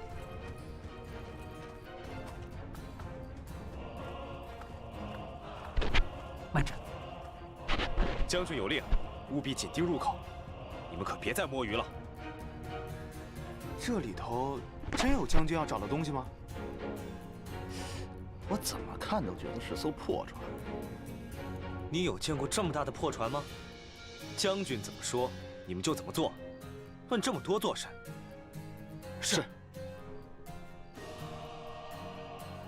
看样子硬闯是不可能的了，肯定会被重兵包围。有没有办法绕过去？哦，绕路是吗？小鬼，走那里。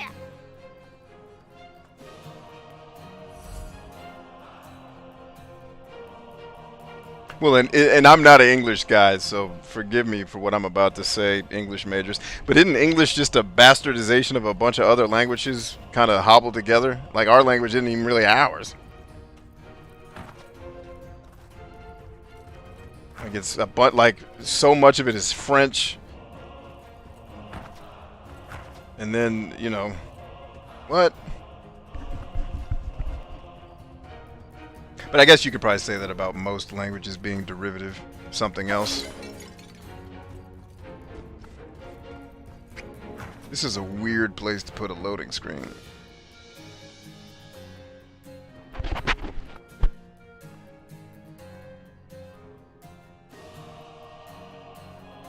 Isn't English, particularly American English, one of the hardest languages to learn? It's up there, but it's not like Mandarin or Russian or Arabic. It's not up there with those. It's, from what I remember, and because I had to take linguistics training, because being a linguist is something that the military and I explored at one point in time. Actually, I think they explore it with everybody that goes through what I went through. I'm not unique, but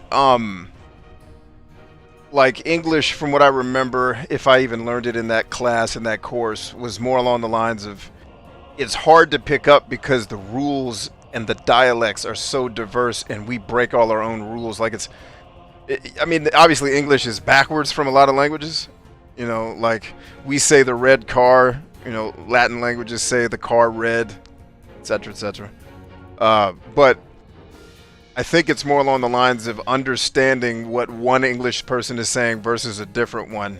Like if you took a person from DC and a person from Utah and just put them in a room with somebody from China, they'd be having two different conversations. I mean, it would all be English, but the sound would be different. I don't know. I could be dead wrong. That's vaguely what I remember. The real answer to your question is I have no clue, and I'm trying to sound intelligent and probably failing. Probably failing. 再往前就到那个隐藏入口了，赶紧的。绕来绕去的，这入口究竟在河东还是河西啊？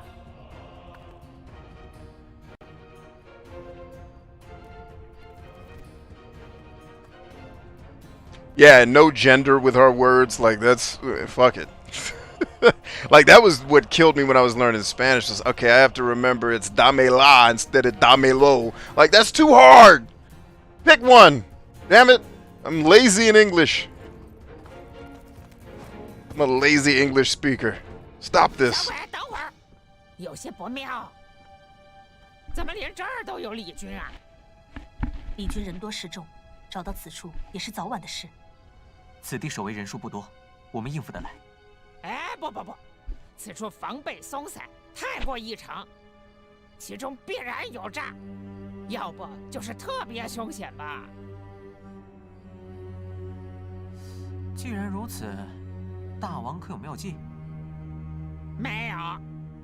不过，要是横冲直撞，惊扰大军，可就坏事儿了。大王才说自己不怯战呢，现在不会是怕了吧？没，我 Dang, the young lady is punking his ass? You know you a punk when the child is saying you're a bitch. 免得你们又给大小姐添忧。子旭，等会儿。吉鹏大王说的不错，贸然行动怕是会引来注意，不如先引开他们。 Woo, sorry, gang. I 不 keep 错 kicking 小贝 everything. 懂我，这正是我想说的。以我之见，不如声东击西，让他们分神。好吧，就依你说的办。大王辛苦了，稍后请替我问候夫人。嘛？天下第令。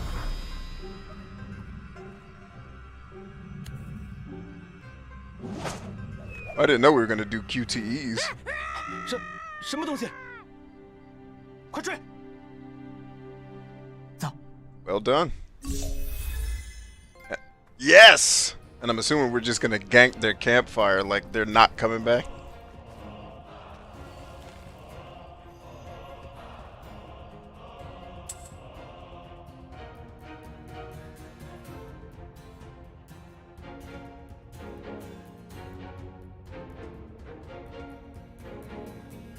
That, yeah, dude, that's hard, Ryan. Sheesh.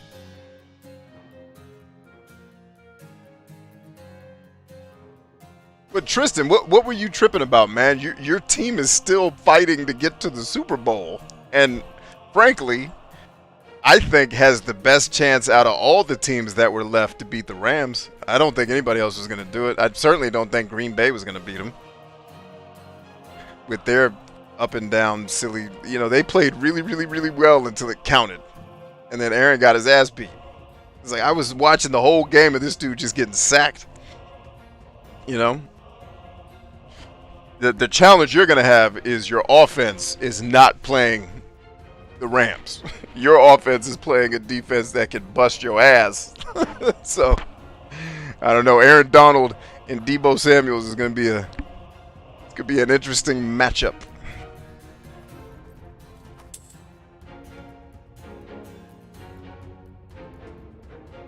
It's like C++. That's probably why I won't learn it. I had a hard enough time learning C++.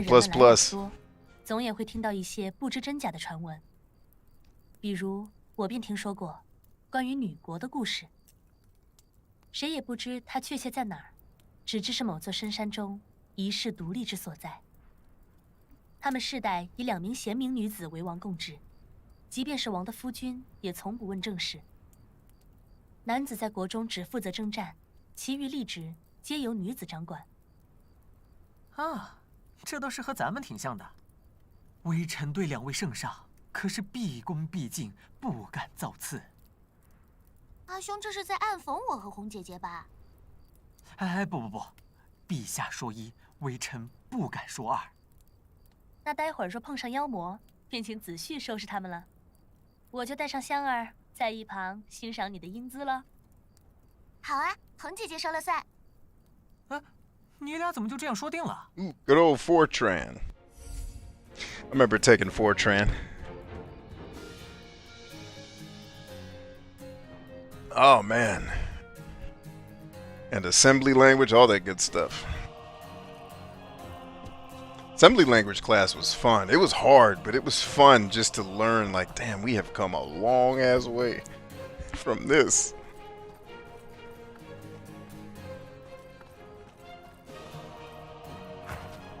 Alright, so that's probably the way out because up here's not anymore.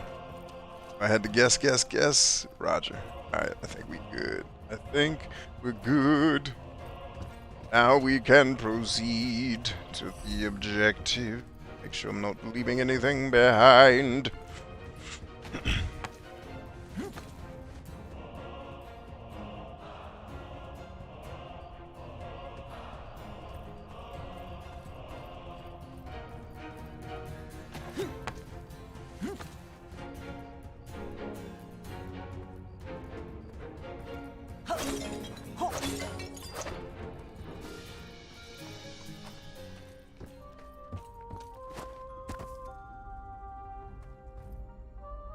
That dude really gonna make that jump? Hell yeah! And LeBron James up here, bruh. Get some. Dude, this place is cool. Are we in the ship? Yes, we are, Jesus. 就依他说的办，声东击 Look how 西。 cool this is. 我想大王肯定能拖住他们一阵。走吧。不等大王吗？此处太过危险，刚刚是引开了守卫才能进来。 Mosi 继 Mosi. 承大王 来应该 Joe. 回莫浪河了吧？接下来就靠我们自己了。 I'm guessing down there is not the location that they are expecting us to, how do you say, traverse. Get the Dinobots into the shuttle. Trying to get them into the shuttle, Ultra Magnus.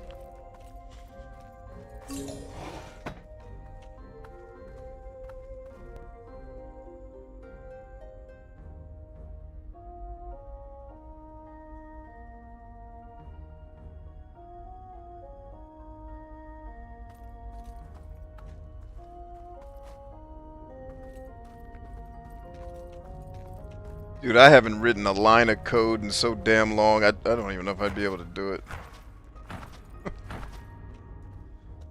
It's crazy. Shit, I had to look up some HTML code. I was like, how do you do that again? It's been a while since I was the technician. Gotta dust them skills off. Yo, this dude, oh, it's a statue. I was like, this dude, that's a big ass dude. Yeah. It's a big ass dude. I feel like they wanted to do more with this game than they really, you know, the budget really allowed. Like probably having some cool interaction with statue guy down here. I'm kind of glad they didn't, because this game is very basic. But I praise it for that, and it in a not necessarily triumphant way. Like I feel like games like these, it's not fantastic. I like it. I'm enjoying it. But I wouldn't put this on the list of like, oh, should this be in the running for my game of the year type thing. But I think what's making these games so great to me is simply they don't have the entropy and the over complexity. Like I tried to log in to play MechWarrior 5 today to test it out. And literally just going to the options menu, he said, yeah, you know what? I got kids and I got life. And I like my life a lot. I don't want to do this. I didn't want to adjust the level of detail. It was like, this just isn't. Not that anything's wrong with MechWarrior. I just am not the dude that's got the free time to be, you know, reading a damn field manual to be able to play your silly games. Just pick up and play, man. This is really what I appreciate about this game. Is you can pick it up and just start playing. I don't have to learn a complicated move set. I don't have to learn how to parry with time button mashes. Just let me do the do, man. Just let me do the do. And the do will get done, I assure you. Damn, this place is huge, first of all. And it's a maze, second of all. Not mad about that at all. It's actually a cool maze. Yes! Ice Froggy Frog. And if you don't get the Ice Froggy Frog reference, you're not up on your movie watching that you should have seen. If you think I made up Ice Froggy Frog because I'm corny, I am corny, but I didn't make it up. And I make no apologies for being corny.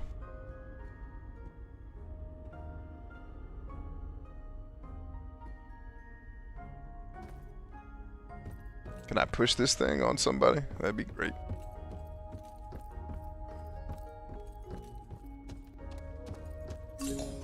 Love it. Treasure hunting. Oh, Jesus. Don't love that part.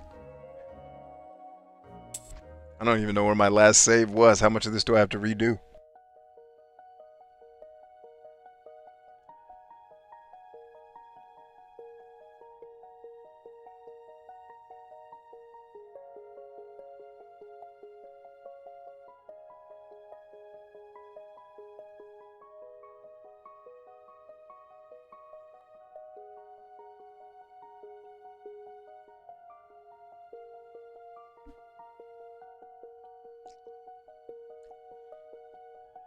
Turbo says she's tired of grieving. Hey, Turbo, tell me a little bit more about the loss specifically. You say just enough loss. What are you losing?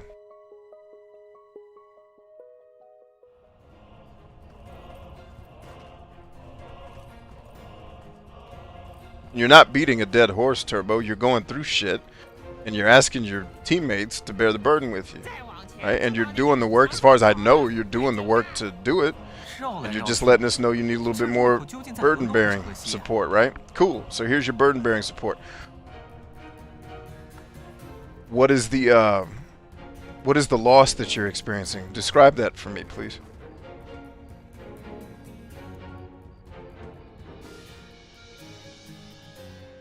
I will lose what I thought was a best friend. You're talking about your ex in that case, or is this a different situation?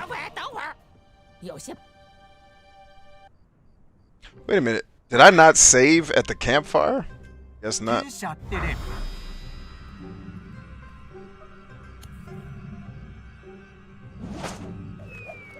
Not your ex. Okay. 什么东西？快追！走。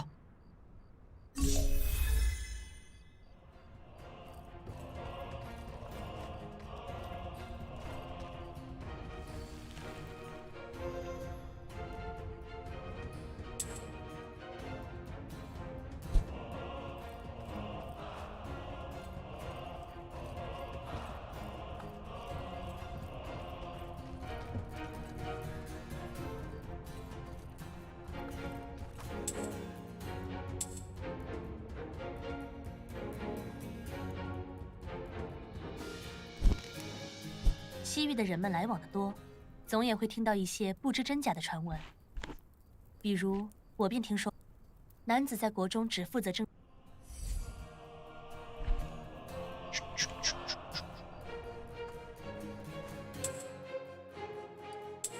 Oh, dang it. I didn't mean to do that, but that's fine. Makes it easier.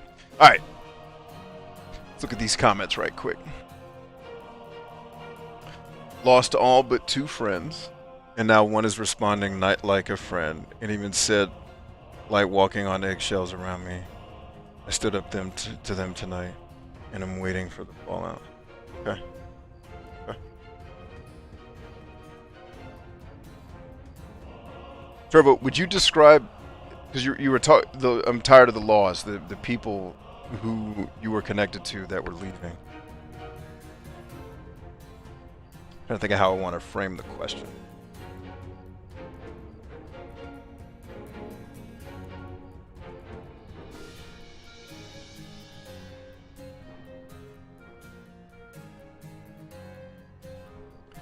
Would you say that you're wrestling with, and understand all these questions I'm asking, I don't perceive to think I know the answer to it. These aren't leading questions. This is just to kind of get you talking in a direction that it ends up landing you in a place where you feel better. Would you say that what you're struggling with is the loss that you're experiencing in these individual situations? Or is it possible, and maybe these aren't opposing things, maybe it's both, is it possible that the kind of underlying pain that you're experiencing is recognizing that, going back to use your language, this person you thought was a best friend and you're realizing there's a chance that they're not? Do you think that what you're actually, the pain that you're in being so severe, is it possible that it's really your brain wrestling with the reality that you never had these friends in the first place? And then that immediately is going to start making the rational part of the brain start to question, well, am I good at picking friends? Do I attract good people? And if I don't, why like, not necessarily questions that are warranted answers, because they're emotional questions. They're not necessarily rational questions, so to speak, but it's your rational brain's going to try to figure out what is the pain that's being signaled to me. So it's going to start asking questions like, okay, like, am I likable? Like, are there things about me that need to change for these people to like me? And I could tell you, just brother to brother, brother to sister, like, I have wrestled with, like, am I a likable dude at times? And maybe that's not your wrestle. Maybe your struggle is different from mine. But it's, you know, how much of me has to change to be acceptable to somebody? Especially if the things I perceive that people are asking me to change are just who or what I am. You know?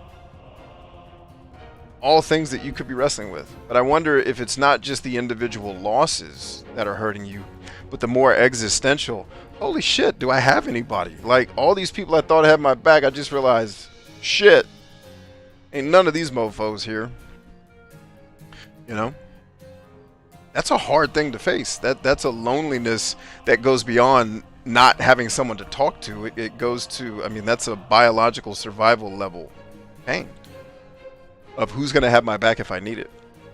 Am I taking that too far? Is that too severe? I'm asking because I don't know, but just trying to help you flesh it out. And if any of what I'm saying is true, I've got a follow-up thing that may be helpful for you, at least to deal with the pain in the short term.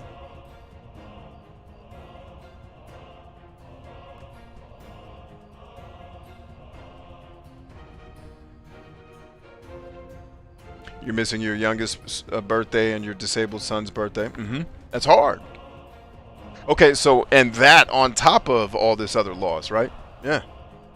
Yeah, the pain you're in, Turbo, is an unbearable hell. I think we need to respect that. Not you. I think you get it. But I think the people you're dealing with, the world, should respect that what you're dealing with is a bit of a personal hell. All that recognition, yes, went through that with a lot of folks. Were they really friends or just using me? And then am I overreacting? Of course, we always overreact when we're in our emotional space, but you may not be overreacting to a point where it's completely catastrophic. It's just when we're processing emotionally, we're always going to overassess the threat, right? The chances are if this friend is a real friend and they're honest enough with you to tell you like they feel like they're walking on eggshells, like the thing I'd encourage you with is maybe that's more about them and has less to do with you. Because the state you're in may be uncomfortable for them. And narcissistically, it's like, damn, I don't want to say anything around this person because I don't know what's going to set them off because of the hell that they're in. And that may have very much nothing to do with you as a person and have everything to do with their own selfishness. And I don't mean that in a bad way. We all can only stand so much emotionally depending on, you know, our specific, unique personalities.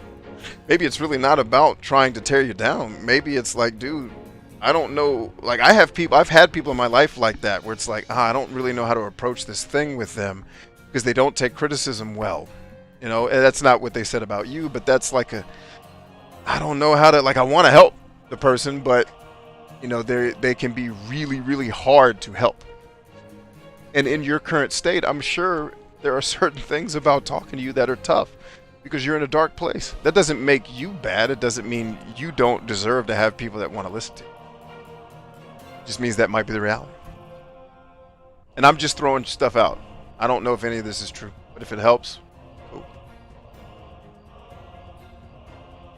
And no, I don't need to be used to be loved or accepted. Yeah, no, you don't.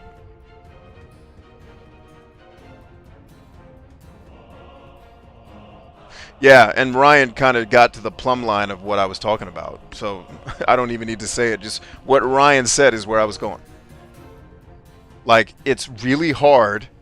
Like, some of the reasons why, this is a much smaller thing, but, like, people will argue with me about, like, subjective things. It's like, well, because you're arguing with me because you bought into it and you don't want to be wrong. You know?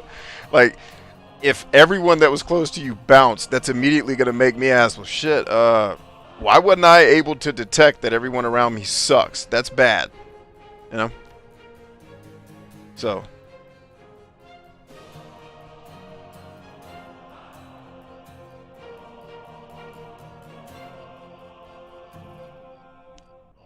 yeah, and so Ryan's exactly right.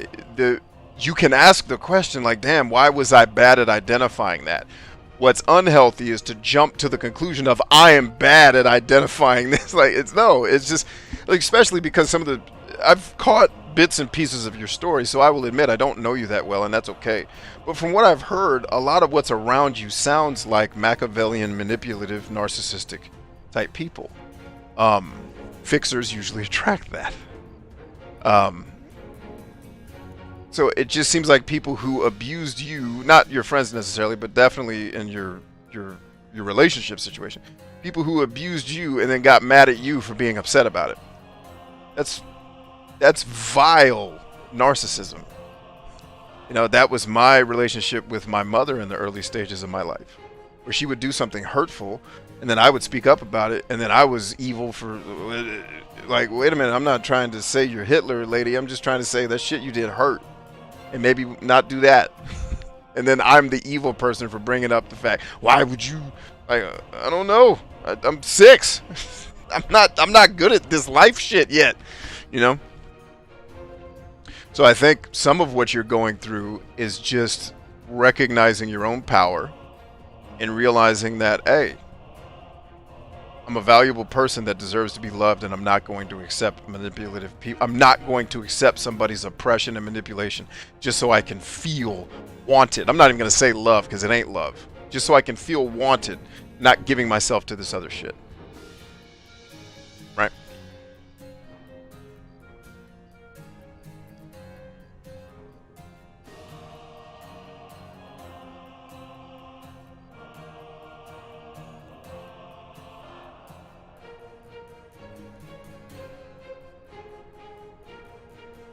Yeah, because you got to remember, Turbo, your specific life situation, there's not going to be many people in the world that are skilled at being a friend to you through it. Because they don't have the experience, you know, or haven't been around and helped other people go through. Like, you're in a place where, you know, like I've been in places where 1 or 2 people were even capable of helping me because they were the only people. Like, there's shit that only my dad was able to help me with after I came home from combat. I couldn't talk to anybody about it. I mean, or my brother too. But there were certain things that, like, those 2 guys and maybe a handful of others were the only people I could even say some of the shit to, and not worry about if I tell this story, is it gonna melt this other person's brain when I give them the imagery, you know? Because horror movies don't do it justice, type of thing. Where you're in a place where it's gonna be hard to find friends that are gonna be great friends for you, because right now you're in a place where this is where you find out who your true friends are, because you're in a place where it is challenging to be your friend. And I don't mean you're a challenging person. I don't mean you're difficult. I don't mean I have to walk on eggshells. I mean you're hurting and you're in a hard place, and to be your friend means bearing that burden with you. So the people who are still close to you and still helping out, those are people that really are there and have your back. But if your feeling is that there's not a lot of those around, yeah, start connecting. You know, there's a bunch of people here, right here on the chat, who I'm assuming you probably talk to outside of here that are showing love to you. Like, lean on that. You know, sometimes we don't recognize the friends God kind of throws in our lives. And it's like, oh, got it. This person who I didn't even really know that well just became a great help and a great inspiration to me, or, you know, type of thing. In the new world, we will all be fast friends, guys. Social has destroyed this long journey that we have to go on to get to know each other. And we will go on a long journey to get to know each other. But there will be fast friends. And I like that world because that's what warfare is like. I don't have to sit and talk to you about the weather for a week before you tell me something that actually matters about your life, because you don't trust me when I'm on the battlefield. Everybody's an open book on the battlefield.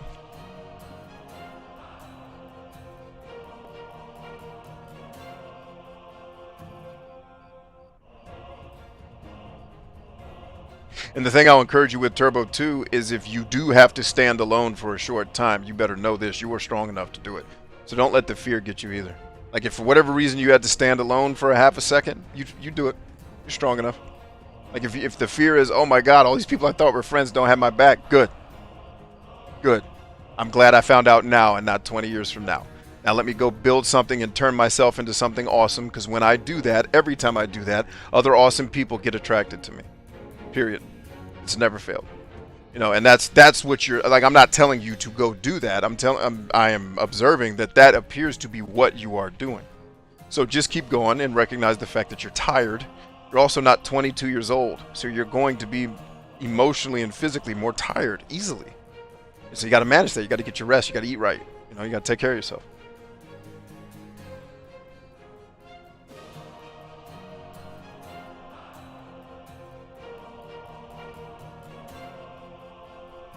I don't share much because it's hard to share. I think that's good. I think that's smart. You shouldn't share much, especially with people that you're not sure if you can trust them. But share what you can share with the people who are willing to bear burdens with you, to the degree that you can trust them. Because at least, you know, that old phrase that the pain shared is pain divided. You know, share what you can trust to give away. Like what you're doing, like you're doing it tonight. You know what I mean? You came here. This is what the show is for, is to help build people up. You had an issue. We all put our arms around you and we build you up. Yep. That's the dealio. Turbo says, I have no fear. Well then, milady, I have nothing else to say. You're in a good place. Because when you hit bottom, ain't nowhere to go but up. Get excited. Get excited. Let's rock. I forgot which one of these I was supposed to be doing. This one. Hopefully I won't walk off the cliff this time. Turbo says, in my heart, I'm about 28. I'm 12 in mine, so you're doing better than me. I'll give myself 13.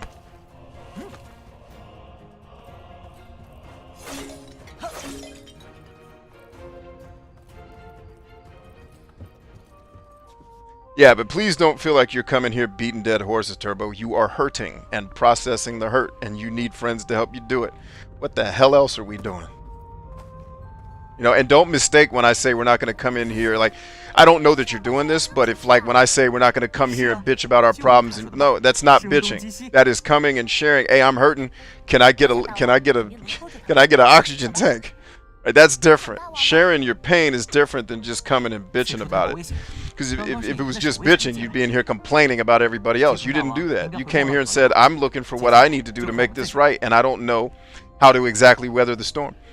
That's not beating a dead horse. That's not bitching. That's talking about what's real and trying to find a legitimate solution to it. So, talk on, lady. Now, I will say, though, one of the exercises you need, and it's going to sound corny and stupid, but do it anyway. If you're not already doing it, every day when you wake up, document everything in your life that you are grateful for. All of it. Document it, write it down, because what that's going to do to your brain, it's going to prime your brain to focus on things that are positive. You're in a fight right now, which your brain is automatically going to be wired to focus on the negative, which is going to bring you more pain and depression. You have got to have some level of positivity and looking at things that are good and looking at things that are hopeful. Right, so if you're already keeping a gratitude journal, cool, keep doing it. If not, today's the day.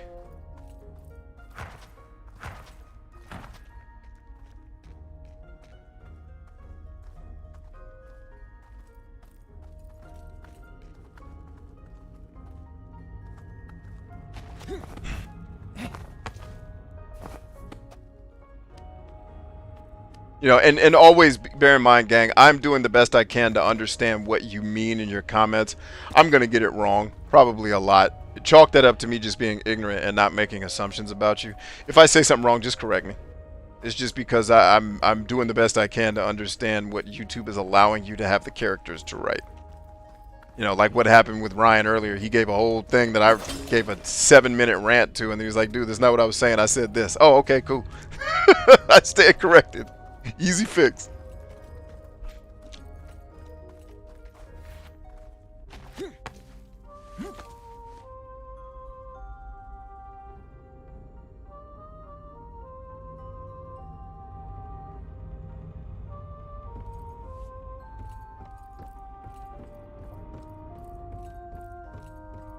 Wait a minute. Is that the one I came from? Okay, yeah, it is. Like, hold up there, boss. Hold on there, Hotfoot. You gotta eat.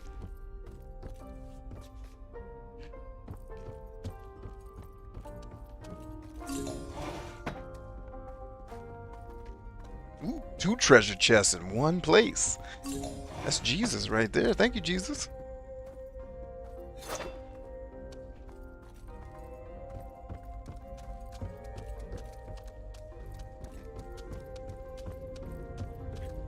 Don't do it to me.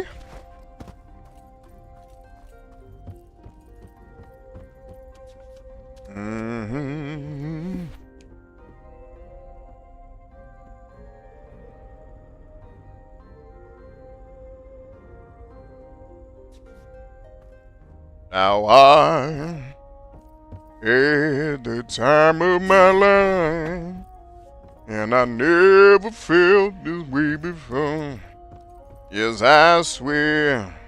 Why did he have to swear? We already believed you. You didn't have to swear to it. It's your song. Why are we gonna not trust you? We're listening. Songs are stupid, man. 子旭，你看这痕迹，因为存在此，时间与妖魔上表。不知道这两行和古代有什么关系？ I've got to remember the B button or the circle button does nothing. It's not without the aid of another button. Alright, need to be respectful of time, gang. I know we're coming up on midnight. And y'all got the beds to get into, so. I've been running my mouth and not so much doing this, but that's what we're here for anyway. So we'll get to a stopping point. We'll call this thing a night.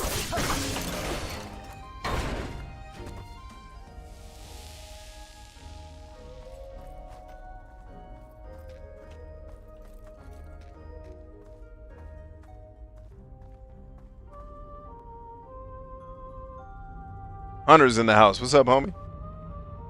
And he changed his picture. What's going on? Look at that. I can't make out what's in the picture, but it's new.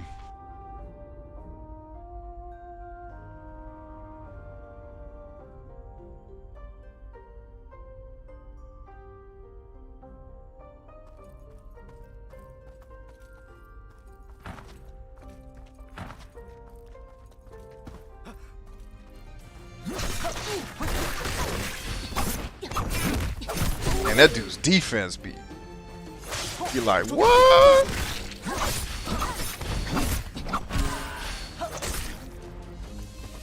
Yeah, baby. Atta baby. Alright, we're going up there next. Actually, it looks like we're going up there now. Let's kick a little ass first, though. This is a little ass whooping. Don't take it too serious.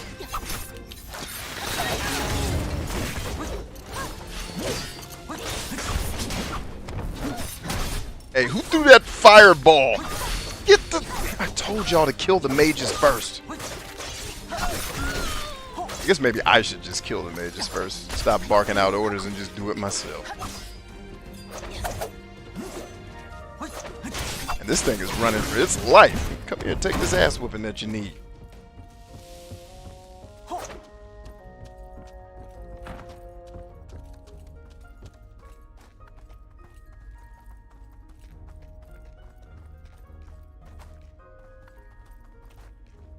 Alright, let's make it. Man, this ship is so cool. The fact that it let us explore this ship. Salute. Nothing but love for that.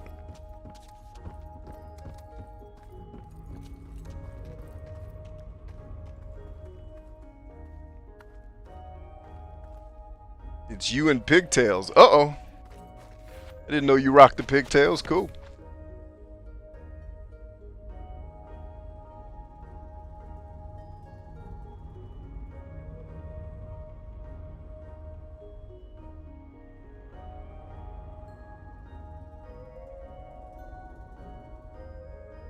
Oh no, Hunter's got the vid. Hang in there, Hunter. You're gonna be alright. I didn't think Navy guys got viruses. What is that about? I couldn't resist. I couldn't resist to do it to you. Hell, I owe you at least 70 more jokes after that damn skipper line. My feelings are still hurt about that shit. It's like having your feelings hurt and being incredibly honored at the same time. Is that a thing? Hold up, if this is game time, let's go back to the other John.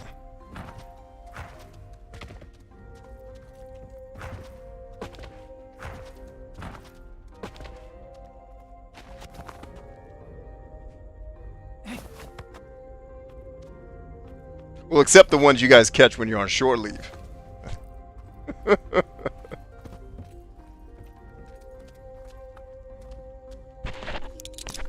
But yeah, no, get healthy, brother.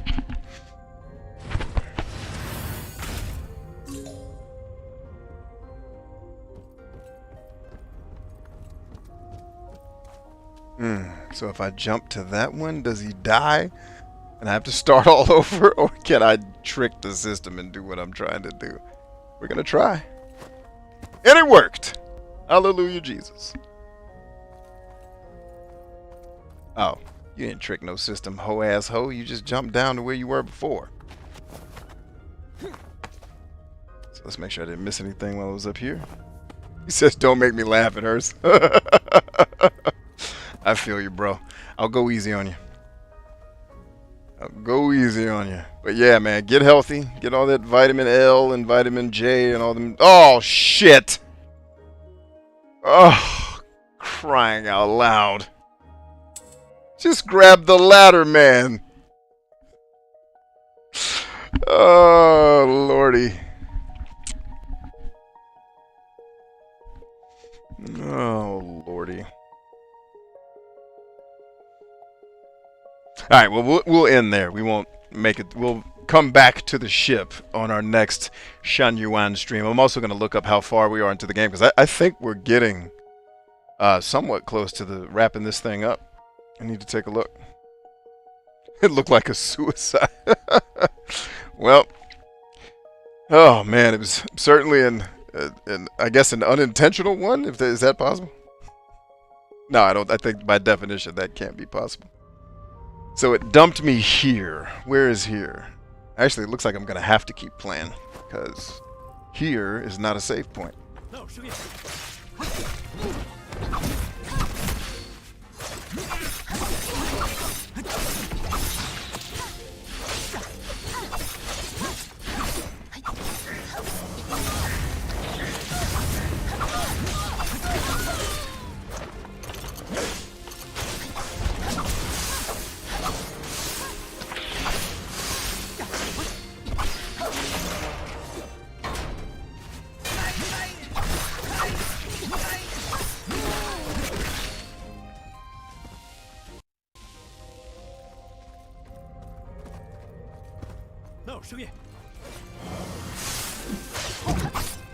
Did I miss? Why didn't that do any damage?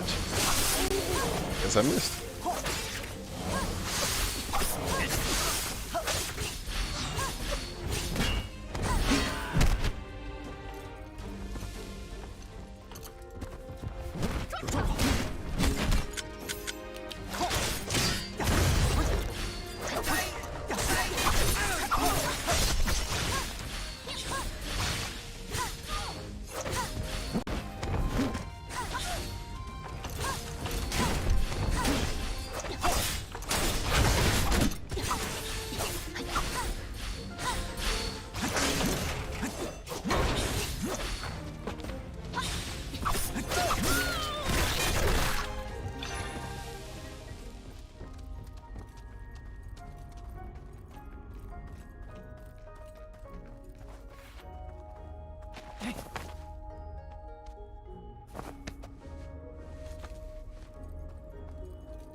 All right. Acquired the great shell and the orb of harmony. Harmonize, whores. Harmonize.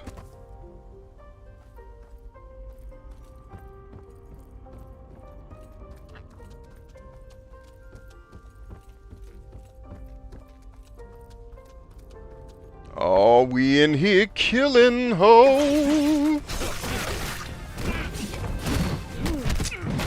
Nice block, dude, and nice hit.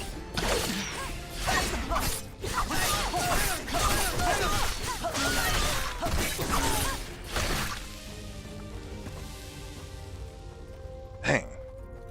Homegirl must have a teleportation spell. Because she'll be right behind me and then I'll turn around and then she's all the way on the other side of the room like, hey, what kind of voodoo you into, lady? Yes! We found it, y'all. We found it. Echo Base, this is Rogue 2. I found them. Repeat, I found them. 红姐姐，西域人娶亲是和中原一样，听父母之命，媒妁之言吗？有些是如此，不过也并非如此绝对。我在乌孙便见过一次。乌孙国中，无论男女老幼，皆善于驾马骑射。年轻男女若要成婚，即便是依父母之约而定，都会进行一场赛马。该不会还得赢了才能成亲吧？挺类似。首先两人驾马一同出发，过程中小伙子调侃姑娘，怎么玩笑他都不会回嘴。一旦绕着折返点，便会换成姑娘追着小伙子，然后姑娘会扬起马鞭，可能在小伙子头上挥绕，或甚至抽打下去。小伙子可以躲，但不能还手。啊，听起来好痛啊！说是抽打，其实若两人有情，又怎会真的下手？这时也考验着小伙子的骑术，要是躲闪得好，周遭人也会给他欢呼的。这要是骑得不好，定连婚事也吹了。幸好咱们没这习俗，要不等仙二级阶，我可就头疼了。依我看，阿兄还是先担心自己别被打到落马。哼，你阿兄就算落马，也是故意为之。是吗？若有我出手，子旭怕是撑不过半刻。红儿，不是认真要打我吧？这我可就说不准了。Very well. I ain't no Jijita. What that mean? That mean cut me loose. Oh, ladies, gentlemen, dolphins, and others. It has been a distinct pleasure to go on this ride with you guys tonight. I hope you had a good time. Hope you got something great out of the discussions esta noche. And I'm wearing my hat at least one time on this show tonight, dagnabbit.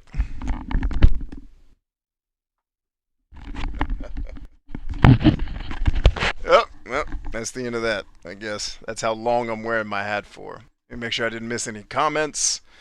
Make sure I covered all our things we were supposed to cover tonight. It appears that we did it, friends. It appears that we did it. We didn't have a question for the night. I hadn't picked one. Because I figured our conversations would actually get pretty deep tonight, and they did. So we didn't need an icebreaker. We jumped right in tonight. So tomorrow I'll try to come back with another fun question. You guys can submit questions to me as well. If you have questions you'd like us all to answer on the show, send them to us. Put it out there on Signal. Put it in the stream chat. Or I'm sorry, not on Signal, on Discord. Just put it in the stream chat and say, hey, I'd love to have this be our question of the night. Like, all right. We will do it. Cool. And so let's see. Today's Wednesday, Thursday's tomorrow.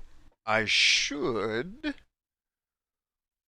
depending on how my wife's appointments shake out tomorrow, I should be able to do 2 streams. One in the daytime, where I will probably get into our grab bag. May not get into this one tomorrow. I may still need a little bit more time with it, but we'll see. But I think we should have space tomorrow to have 2 of these hangouts. One during the day for my folks that can't hang out during the late night shows because my day show is their late night show. And then one at night for our regular crowd. Still flirting with the idea of doing the membership so that we can do private streams. Still playing with, how often do I want to do them? The crowds. How do we want to structure them? How do we want to do them? I can't think of any other big announcement type stuff to tell you guys. I think we've covered most of everything. So with that, I will not belabor the point. I will tell you good night, that you are loved. We are all together stronger than I. See you tomorrow. Peace.